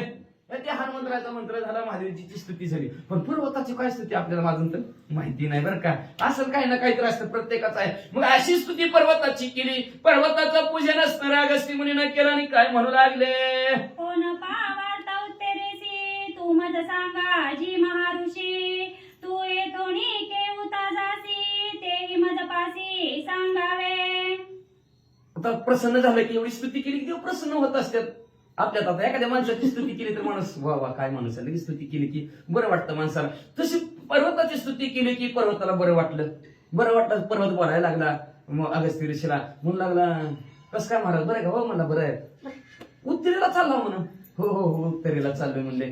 पण आता ही दक्षिणेला लाडू आहे बघा, दक्षिणेला लाडू आहे, उत्तरेकडे चालला. बरं काय काम आहे, पाहुण्याला भेटायचंय का तुम्हाला. हा कोण ते धरणी अपेक्षेसी तू हल्लासी मज पासी त्यामुळे दिदले निश्चयासी बाग मज पासी दिदली. ज्या कार्यासाठी तुम्ही उत्तर दिशेला चाललेला आहात, ते कार्य तुमचं निश्चय आणि तुम्हाला त्या कार्यात विजय मिळेल.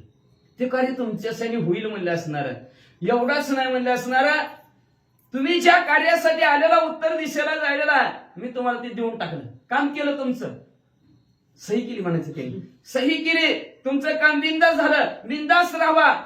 बाक मजशी निश्चित. बाक म्हणजे असणार शपथपूर्वक सांगितलं अगस्तीला पर्वताने की तू ज्या कार्याला चालला ना ते कार्य मी सुद्धा त्या कार्यात तुला मदत करतो. बिंदास्त जावा. त्याची उत्तरेची वार्ता म्या सांगितली श्री रघुनाथा तेही तुझं मी सांगेन आता यथार्थ अनुवादू. मग असणार प्रभू रामचंद्र त्या पर्वताला असणार म्हणलं मला उत्तर दिशेला जायचंय.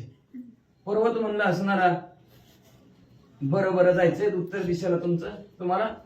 तर ते बी तुम्हाला असणारा प्रभू रामचंद्राला अगस्त्य मुनी सांगितलं यथार्थ जशाच तसा अनुवाद. कुणाचा, पर्वताचा आणि अगस्त्य ऋषीचा. मग आमच्या दोघांचा जे काय अनुवाद झाला, जे बोलणं भाषण झालं, जसंच तसं प्रभू रामचंद्र तुम्हाला सांगतो असं असणार अगस्त्य मुनी सांगू लागले. विंध्याद्री तुझा प्रताप देखोनी मेरुसी महाकंप सुरासुरा महासंताप तुझे स्वरूप अतिश्रेष्ठ. आता नारद मुनी मग अशी काय म्हणले होते, मेरूलय चांगला. आता अगस्त्य मुनी काय लागले, विद्याद्री तुलय चांगला. काय विद्याद्री, काय तुमचा प्रताप आहे, काय ताकद आहे, काय तुमचा महिमा आहे म्हणले असणार. अहो तुमच्या असणाऱ्या ताकद आणि तुमचं जर सामर्थ्य जर त्या मेरूनं जर ऐकलं तर तो मेरू पर्वत सुद्धा लट थर थर थर थर थर थर कापतो म्हणले असणार. अहो काय सांगायचं, सुरासुर देव राक्षस सुद्धा तुमचं जरी नाव ऐकलं तरी थर थर कापतात म्हणले असणार. असं तुमचं स्वरूप श्रेष्ठ आहे, तुम्हीच मोठा, ती मीर काय शिल्लक आहे असं असणार. अगस्त्य ऋषी बोलू लागले. पाहता या पृथ्वी मादारी विंध्याद्री तुझी थोरी वहिनी जे सुरासुरी तुझी सरी मेरू न पवे. काय सांगायचं विद्यार्थी पर्वत, तुमच्या असणाऱ्या थोरवी, तुमच्या असणारा प्रताप आणि तुमच्या महात्म्याचं वर्णन सुरासुर करतात. देव, सुर म्हणजे देव, असुर म्हणजे राक्षस, दोघं तुमच्या असणाऱ्या कीर्तीचं वर्णन करतात म्हणजे असणार. काय तुमचं थोरवी. एवढंच नाही, तुमची आणि ते मेरू पर्वताची नाकाची सुद्धा बराबर येत नाही हो असं अगस्त्य मुनी सांगू लागले. आईचे ऐकून या वचन विंध्यादी उलासला आपण पुढती घालून लोटांगण मस्तकी चरण दृढ अशी स्तुती असं गोड गोड गोड गोड गोड गोड बोललं. की गडबडात वाटांगण अगस्ती म्हणे नसणाऱ्या विंध्याद्री पर्वताने अगस्ती ऋषी समोर घातलं आणि घातल्याबरोबर प्रभू रामचंद्र ऐकलं का तुम्ही? प्रभू रामचंद्र म्हणजे ऐकलं, लोटांगण घातलं आणि मस्तक माझ्या पायावर पर्वताने ठेवलं. तू आलाशी बागे करी तुझे गमन कोटावरी वा ते मज सांगावे जेनी दारी तेने अत्यदरी पुशिले. अतिशय आदराने मला विचारलं. अगस्ती म्हणे म्हणू लागले प्रभू रामचंद्र ऐका, बघा स्तुती केली की गोड बोललं की कसं माणूस असणार, किती कट्टर मनात असला त्याला गोड बोललं की विषय संपला. जी कुळाने मरते त्याला एकाने कशाला मारायचं. मग अशी कोणालाच काय कार्यक्रम करून देत नव्हतं, सगळं ठप्प करून टाकलं. फक्त एकच नारदाने सांगितलं, तुझ्यापेक्षा लई भारी आहे तिच्या. अहंकार वाढला का नाही? अहंकार वाढला की भारालाच वाढला. मी त्यांच्यापेक्षा कोणालाच काय करून देत नसतं, नको करून देऊ. पण नम्रता मला भेटला की नम्रता सारखं राहावं लागतं. मग आदराने असणार आहे. पर्वताने मला विचारलं, म्हणजे महाराज पूर्वेलाच उत्तरेकडे चालला? हो उत्तरेकडे चाललं म्हणजे असणार. किती दिवस तुम्हाला राहायचंय तिकडं? तुमचं भाग्य, तुमचं नशीब मोठं म्हणून तुम्ही इथं आला म्हणले, तुमचं आमचं दर्शन झालं म्हणले असणार. मग आता इकडं कुठवर जायचंय तुम्हाला? कधी माघारी यायचंय? असं पर्वताने मला विचारलं. दक्षिण तीर्थयात्रा विधान करावया करीतो गमन मज द्यावे मार्गदान आदर्शयन करून या. आता आमच्या ऋषीवर सांगू लागले, माझ्या मनामध्ये इच्छा आहे, दक्षिण दिशा आहे, ह्या दक्षिण दिशेचे जेवढे तीर्थ आहेत ते सर्व तीर्थयात्रा करायचे. म्हणून दख्खनचा राजा ज्योतिबाचं ज्यावेळेस चरित्र आहे का, त्या चरित्रात सुद्धा विंध्याद्री पर्वताची कथा, ह्याची सुद्धा कथा आहे असणार. त्या ज्यावेळेस असणारे विंध्याद्री पर्वत वाढला होता त्यावेळेस सुद्धा ती ज्योतिबा आली होती इकडं. अशाच प्रकारचं ते महादेवजीच्या स्वरूपात आले होते. अगस्ती मुनीनं थांबवला. ही सुद्धा कथा असणार. त्या डोंगरावर तिकडं जाते ती का काय माहिती ह्या दंडकारण्यातली कसं आहे काय माहिती, त्याच्यात मी थोडं वाचलो ज्योतिबा महात्म्य, त्याच्यातली हीच कथा असणार आहे. मग पर्वताने सांगितलं म्हणजे प्रभू रामचंद्र ऐका, त्या अगस्ती ऋषीला मला म्हणू लागले पर्वत की दक्षिण दिशेची यात्रा करायची. मग चाललेलं दक्षिण दिशेला यात्रा करायचं ठरवलेलं आहे. मग यात्रा करून जातो. मग पर्वत जागच्या जागेवर खाली उंची केली, बिंदास्त जावा. तुझी निधारिता तोरी वाडी चंद्र सूर्या उपरी मज वेगोने वाते तवरी शयन करी गमनार्थ. खरंच तुम्ही भले मोठे आहेत. निर्धाराने पाहिलं म्हणलं तर तुमच्यासारखं मोठं कुणीच नाही, तुमच्यासारखं प्रतापी कुणीच नाही, तुमच्यासारखं थोरवी कुणीच नाही. मग तर जास्तच फुगले बाबा. पर्वत फुगायचं सोडून पाक दिशी खाली आले, भुई सपाट झाल्यासारखं झालं. आणि अगस्ती मुनीला म्हणले, जावा बिंदास्त, तुमच्या मनाला वाटल तेवढ्या दिवस तिथली तीर्थयात्रा करा, तोपर्यंत मी गाढ झोपतो. माझे ऐकून या वचन विंद्रादीने केले शयन म्या केली दक्षिण गमन तुवा उत्तान न करावे. मग माझं बोलणं त्या पर्वताने ऐकल्याबरोबर पर्वत झोपला. उंची वाढवलेली त्यांनी त्याची कमी उंची केली आणि म्हणले मी लगेच असणाऱ्या दक्षिण दिशेला आलो. आणि आल्याबरोबर काय झालं प्रभू रामचंद्र ऐका, तीर्थे करुणी मी मागुता तवरित्वा लुटावे पर्वता भाष्य बंदे नियम कथा करुणी रवनाथा मी आलो. प्रभू रामचंद्र जाता जाता आणि नियम सांगितला त्याला आणि शपथपूर्वक सांगितलं, जोपर्यंत मी दक्षिण दिशेची तीर्थयात्रा करून येत नाही तोपर्यंत तू जागचं हलायचं नाही, असं झोप. किती दिवस झोपत आता काय माहिती, किती दिवस झोपतोय. तोपर्यंत तसंच तुम्ही राहावा असा नियम केला, असा शब्द दिला. आणि मग प्रभू रामचंद्र ह्या दंडकारण्याच्या ठिकाणी आलो. अशा अगस्ती मुनीने आपली माहिती सांगितली. रविचंद्र मोकळी वाट द्विज देवांचे चुकले कष्ट दीन मानवा हे स्पष्ट दिदली वाट. विंध्याद्रीनं पर्वताने वाट दिल्याबरोबर सूर्य हळू असणारा पुढे सरकला. हा सूर्य हळू सरकला बरोबर दिवस उजाडल्यासारखं सगळ्यांना वाटू लागला. दिवस उजाडल्याबरोबर ब्राह्मणांचं, देवांचं, पितरांचं सर्वांचं कार्यक्रम काम सुरू झालं. महाराज माझे होताची आगमन भृशाप गेला पळून देशी वर्षला पर्जन तृण वृक्ष धान्य वाढले. माझं आगमन झालं की माझा असणारा पाय त्या दंडकारण्यात पडल्याबरोबर संत चरण रज लागत सजन वासनेचे बीजा जळून जाय. माझ्या चरणाचा स्पर्श झाला की ती असणारा पवित्र आणि पावन पृथ्वी झाली. बघा ज्याचं भरपूर पुण्य आहे त्या पुण्यवान माणसाचा जर पाऊल पडली तर पवित्र आणि पावन असणारा परिसर होत असतो. म्हणते ते आमच्या घराला पाय लागू दे की तुमचं लागू द्या, कुणाचं कसं पाय कुणाचं कसं पाय माणसाची मन आहे ती आहे का ना, म्हणतात का नाही लागू द्या तुमचं पाय, बरं झालं आमच्या घराला तुमचं पाय लागलं. हा कसं असतात पाय आता कोणाला काय माहिती, पण हिथं असणाऱ्या अगस्त्यमुनीचा पाय पडल्याबरोबर त्या असणाऱ्या भृगु ऋषीचा शाप संपल्याबरोबर मग ते असणाऱ्या अंधारात आकाशात ते ढगाचं गाठोडं उघडलं, लगेच धो धो धो धो पाऊस पडला. आता पाऊस पडला काय होतं, सगळीकडे हिरवळ पिकं येतात, धरणी माय असणाऱ्या फुलू लागली, सर्व असणारे वनराई फुलली. महाराज महामेरूच्या वृक्षाची म्या चिंतिता निज मानसी, तेही वाढले देशी फळबारेची सपळीत. भल्या मोठ्या असणाऱ्या पर्वत तिथं असणाऱ्या झाडं होती म्हणजे असणारा महावीर पर्वतावर बी झाडं होती, त्यांना बी विनंती केली म्हणजे असणार, त्यांना बी असणार ते पाणी मिळलं, मिळल्याबरोबर गवत वाढलं, धनधान्य वाढलं गेलं आणि सर्वांना आनंद वाटला. गायीला गवत मिळू लागलं, सर्वांना असणारी फळं मिळू लागली. वाहती सरितांचे ओघ पद्म पुष्पी पूर्ण तडाग, नाना पक्षी गण अनेक गजशी मृग क्रीडती. एवढा पाऊस पडला की तिथं कोरड्या पडलेल्या नद्या झुळझुळ झुळझुळ वाहू लागल्या. त्या नद्यांमध्ये असणारे पद्म म्हणजे कमळाची फुलं तिथं म्हणजे हळू उमलू लागलेले आहेत. एवढंच नाही, तिथं नाना प्रकारचे पशु पक्षी येऊन राहू लागले.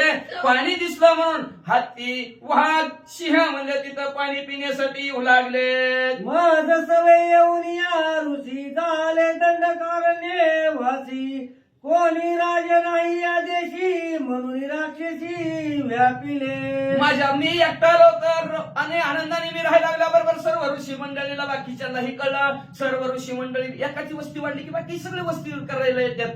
भीती संपली. मग बघा एखाद्या रानात राहायला गेलं तर त्याच्या पाठोपाठ हळूहळू एक व्यक्ती राहते ना, आपल्याला काय झाले आपण निसतला म्हणून दुकानला कवा जात असते कुठल्या दुकानाला जात असते तेव्हा नव्हतं दुकान सुद्धा इकडे बरं का. आणि लहान लहान होतो एका गल्लीतलं खेळायला वावरलेला 10वीला होतो 1999 पर्यंत ह्या गल्लीत होतं का तरी. ह्यांच्याच जागेत मला वाटतं गेटी राहत होती आणि त्या गेट माझा मित्र होता किशोर काका गेट काय किंवा मा माहित होतं. आम्ही लहानपणी त्यांच्या इथे खेळायला येत होतो. ती एका वर्गातले मित्र होता आम्ही दोघं, त्याच्यामुळे ह्या गल्लीत राहिले म्हणजे खेळायला राहिलो पण आहे त्याच्या घरी. गावाकडे जायला उशीर झाला की त्याच्या घरी झोपायची झाली आणि दिवसभर त्याच्या इथं अभ्यास बी करायचा. त्याच्यामुळे आमची इथं गल्लीत 2-4 जण अशी मित्र बी झाली होती. ती बाळू असन तिकडचा पलीकडचा कसबी सुरा झालेली आहे. ती आम्ही एका बेची पोरं होता. काका तिथे वकील झाला ती तिकडं हडपसरला राहते. ती समोर ह्यांच ती तिथं त्यांचीच जागा वाटते मला. परत ती काळवळ पलीकडची ही 4-5 जण. ही पण शिंदेचं घरी होत होता. त्यांची मुलं आमची ओळखी जाते कमल का काही बरोबर आहे. ही एवढं असणार का तर कुणी इथं राहतच नव्हतं. मग भीती वाटायची नाही यायला, पण हळूहळू जशी वस्ती वाढली. उदाहरण म्हणून सांगतो बरं का, जसं तिथं मग म्हणले त्या अगस्त्यमुनी त्या वनात राहिलेले आहेत म्हणून त्या ऋषी मंडळ बरोबर अनेक भरपूर असणारे ऋषी मंडळी तिथं जमले गेले, राहू लागले. आता सगळेच ऋषी मंडळी तिथं कोणाचा राजाच राहिला नाही. आता राजा असली तर बाकीच्याला भीती राहते, पण शूरवीर पराक्रमी भांडण करणारा कोणी नाही. ऋषी मंडळी जसं तुमचं असेल तसं मग गप्प बसलेले पण भांडणात नाही. मग तेवढ्यात अनेक राक्षस तिथे आली. राक्षसांनी आम्हाला धमदाटी केली आणि आमचा सगळा हे असणारा परिसर राक्षसांनी व्यापून टाकला. दंडक शापे दंडकारण्य ते करावयाती पावन, तू आला श्री रघुनंदन राक्षसग्न प्रतापी. आणि अशा प्रकारचं हे दंडक राजाचं दंडकारणी होतं म्हणजे असणार ते अतिशय पावन पवित्र असणार आमच्या पदस्पर्शाने झालेलं. पण ते राक्षसांनी व्यापला. आता तुमचा प्रभू रामचंद्र इथं पाय लागल्याबरोबर असणारा राक्षसांचा अंत होणार आणि ते परत असणारा दंडकारण्य पावन होणार. तुझे झाली आगमन राक्षस निदाळीची संपूर्ण, ते तुनी आता वस्ती जाण वन पावन श्रीरामे. अहो प्रभू रामचंद्राचा तुम्ही आला हे असणारा पावन आणि पवित्र वन होणार. ह्या वनाच्या ठिकाणी तुम्ही वस्ती करणार. तुम्ही राहिला की तुम्हाला छळा राक्षस आला की तुम्ही राक्षसांना संपून टाकणार. श्रीरामे क्षेत्र दंडकारण्य आयशे गरजिले पुराण, हाती प्रयोग ब्रह्मांड हाती संज्ञान पडतील. मग असणारे हेच दंडकारण्य म्हणजे पुढे जाऊन श्रीराम क्षेत्र होईल असं शाहीशास्त्र 18 पुराण 4 वेदामध्ये या दंडकारण्याचं नाव पुसल आणि श्रीराम क्षेत्र नाव पडल म्हणजे वाचा. अक्षेत निर्दळी विचित्र श्रीराम करील दुर्धर क्षेत्र या लागी म्हणती श्रीराम क्षेत्र पूर्ण पवित्र श्रीरामे. प्रभू रामचंद्र असणार तुमच्या असणाऱ्या कर्तृत्वामुळं आणि तुम्ही असणाऱ्या ह्या दंडकारण्यातील राक्षस संपवली, निर्मुक्त राक्षसांना केलं म्हणून ह्या असणाऱ्या दंडकारण्या पुढे जाऊन म्हणले असणारा श्रीराम क्षेत्र असं नाव पडल असं पुराण सुद्धा वर्णन करतील म्हणले.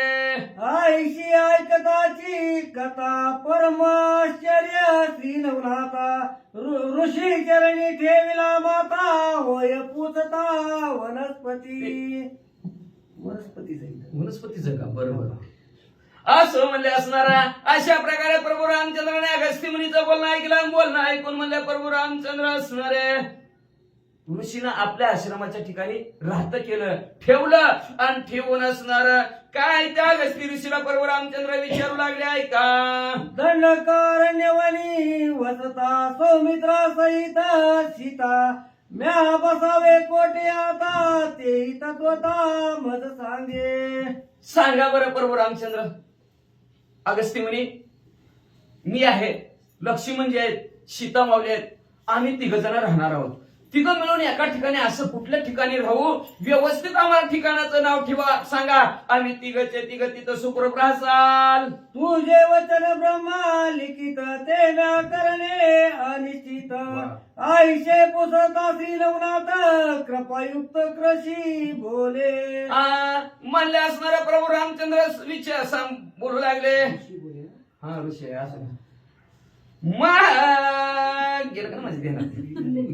अगस्त्य ऋषी प्रभू रामचंद्राला गिरवत दुसरं नावाचा ध्यानात नाही गेलं. तुझे वचन ब्रह्मा लिखित ते म्या करणे निश्चित आईशे पुसता श्री रघुनाथ कृपायुक्त ऋषी बोले. प्रभू रामचंद्र अगस्त्य मुनीला बोलू लागले कुठं राहावं ठिकाण सांगा आणि तुमचं बोलणं ब्रह्मलिखित आहे. ब्रह्माचा लेखन कधी ना चुका आपण म्हणतो बरं का. मग असं तुमचं ठिकाण सांगणं मी तुम्ही सांगितलं ह्या ठिकाणी राहा. मी म्हणणार नाही राहणार तिथं पाण्याची सोय नाही, तिथं फळमुळाची आम्हाला मिळणार नाही, ती आम्ही 3 तिथं सुखरूप राहणार ना, आम्हाला नको बाबा ते ठिकाण असं म्हणणारच नाही.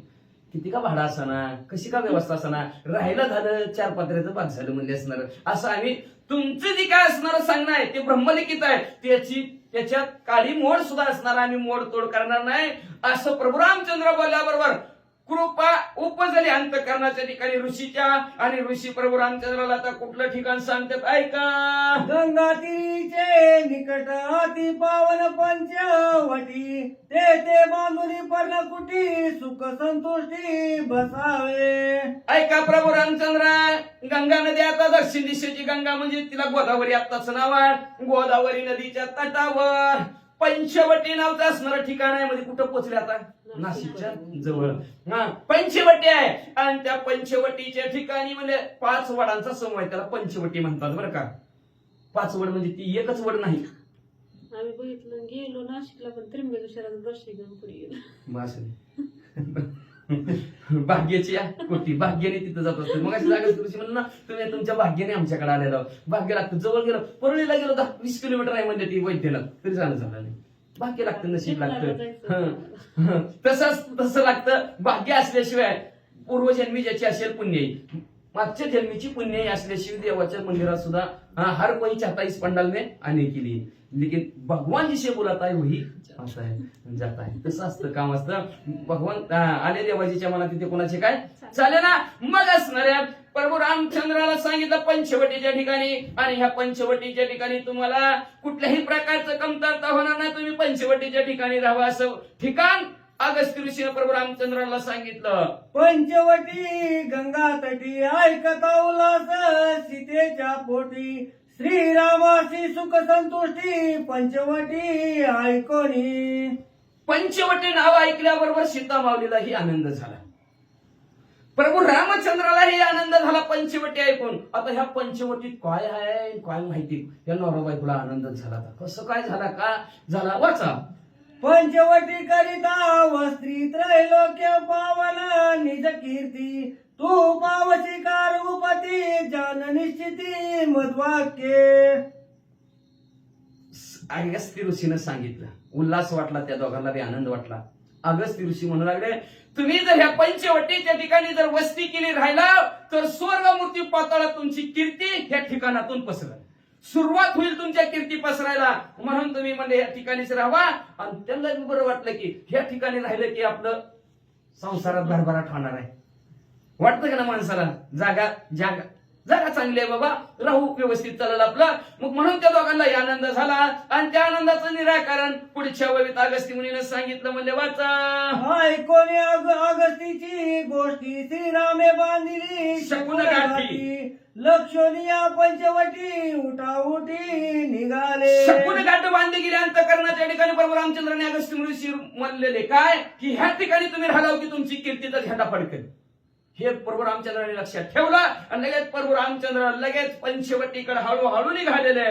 श्रीरामे केले नमन ऋषीने दिदले आलिंगन सीता सहित लक्ष्मण अगस्ती वंदन निघाले. प्रभू रामचंद्राने अगस्त्य ऋषीला असणारा नमस्कार केला. अगस्त्य मुनीने प्रभू रामचंद्रावर समोर लोटांगण घातलं. लक्ष्मणजीने असणारा अगस्त्य ऋषीने नमन केलं. सीता माऊली असणाऱ्या पाया पडल्या. आणि पुढं आश्रम करावया पंचवटी उल्हास लक्ष्मणाचे पोटी वा वेगी निघाला जगजेटी श्रीराम दृष्टी लक्ष्मणी. पंचवटीच्या ठिकाणी जायचं आणि सुंदर असा आश्रम पर्णकुटी तयार करायची. आनंद लक्ष्मणजींच्या अंतःकरणाच्या ठिकाणी झालेला आहे. आणि श्रेष्ठ असणारे लक्ष्मणजी प्रभू रामचंद्राला ऊन वारा पाऊस थंडीपासून संरक्षण व्हावं, आपल्या दादाचं देवाचं संरक्षण व्हावं, ज्याची सेवा करण्यासाठी आपण आलेलो आहे त्याची सेवा आपल्या हातून घडावी. देवी दिला देह भजना गोमटा. देवाने भजन करण्यासाठी दिलेलं आहे. भोजन नव्ह, भजन म्हणजे सेवा करण्यासाठी काही ना काही असणार सेवा करण्यासाठी देह दिलेलं आहे. आणि ती सेवा करायला आज आपल्याला चान्स मिळालेला आहे. म्हणून अतिशय आनंद लक्ष्मणजी अंतःकरणात झाला. लक्ष्मणजी निघाले. शरण अगस्ती पातुडी शास्त्र अस्त्र ग्रहण श्रीरामे केले आपण वनी निर्दळन राक्षस. शांतीब्रह्म एकनाथ महाराज आपल्या सद्गुरू जनार्दन स्वामीला शरण गेले. शरण जाऊन या आद्याच्या ठिकाणी प्रभू रामचंद्राने अगस्ती मुनीकडून शस्त्र अस्त्र हस्तगत केली. असू द्या केली. देव आहे त्यांना काय गरज आहे का आपण केली, कशी केली. उगाच रामायण नीट ऐकत नाही ते, काय घोटाळा करीत बसते ती. असू द्या काय घोटाळा करते ती, काय नाही ती करायची. ऐकत नाही ती, नीट समजून नीट घेत नाही ती. आणि पुन्हा म्हणायचं आता देव आहे ती. आता एका बाजूला विचार जर केला काय कमी आहे का त्यांना, काहीच नाही. पण का लोक महिमा वाढवायचा, ऋषी मंडळींचा महिमा वाढवायचा आहे. आणि जे अवतार कार्य आलं ते अवतार कार्य व्यवस्थित करायचं ना आपल्याला. त्याच्यात जर बोट लावलं तर अवतार कार्याला काय उपयोग आहे का मग ती देव येऊन ती. काय माणसं आपण अनेक प्रकारच्या शंका आजच्या ग्रुपला बघा काय शंका काढलेल्या आहेत लोकांनी. मग असणाऱ्या अनेक शंका रामायण लक्ष देऊन वाचा, लक्ष देऊन ऐका, लगेच असणारे सर्व शंकेचे दूर होईल. नीट एकच बाबी धरायची आणि त्याच्यावर शंका मांडायची. निराकरण मागच्या पुढच्या बाबी वाचा, त्याचं निराकरण होईल. माणसं काय ऐकत नाही ती, नेमकं तीच ववी लक्षात ठेवते ती. पण माझा पुढचा तिथं असणारा त्या ववीचा संदर्भ बघावा. आता राक्षस निर्दळन करणार, राक्षसाला मोक्षाला. मग हरण मारलं त्याला मोक्षाला नव्हतं काय लावलं. आणि मग ते पूर्व रामचंद्र काय हरिण मारत असतील काय, हरिण मारत नाही. मारीच मग हरणीच्या रूपात आला त्याला मार. राक्षस ती बी मागच्या जन्मी त्या हरणाने बी काहीतरी वाईट कृत्य केलं असेल, हरणाचा जन्म मिळाला असेल. मग आता त्याला त्याच्यातनं मोक्षाला लावायचं का नाही, कसा केला जड जीवांचा उद्धार करण्यासाठी आलेले आहेत. मग अनेक असणारे जड जीव आहेत, कसे करून कुठला जीव आहे, कसा कसला जीव आहे, कसला कसा कसा जीव आहे, सर्वांचा उद्धार करण्यासाठी दंड कार्यालयाच्या ठिकाणी आलेले आहेत. असं म्हणे शांतीब्रह्म एकनाथ महाराज आपल्या सद्गुरू जनार्दन स्वामीला शरण गेले. शरण जाऊन या ठिकाणी करताना काय केलं, प्रभू रामचंद्र असणाऱ्या अगस्त्य ऋषी कोण शस्त्रास्त्र विद्या शिकला असणाऱ्या पुढच्या अध्यायाच्या ठिकाणी सुंदर गोड कथानक असणाऱ्या प्रभू रामचंद्र सीता माऊली लक्ष्मी म्हणजे पंचवटीच्या ठिकाणी पोहोचलेले आहेत. आता तिथं काय काय होतं उद्याच्याला ऐका. श्री भावार्थ रामायणे आनंद कार्तिकाय अगस्ती श्रीराम रामदर्शन शस्त्र ग्रहण नाम पंचायत अध्याय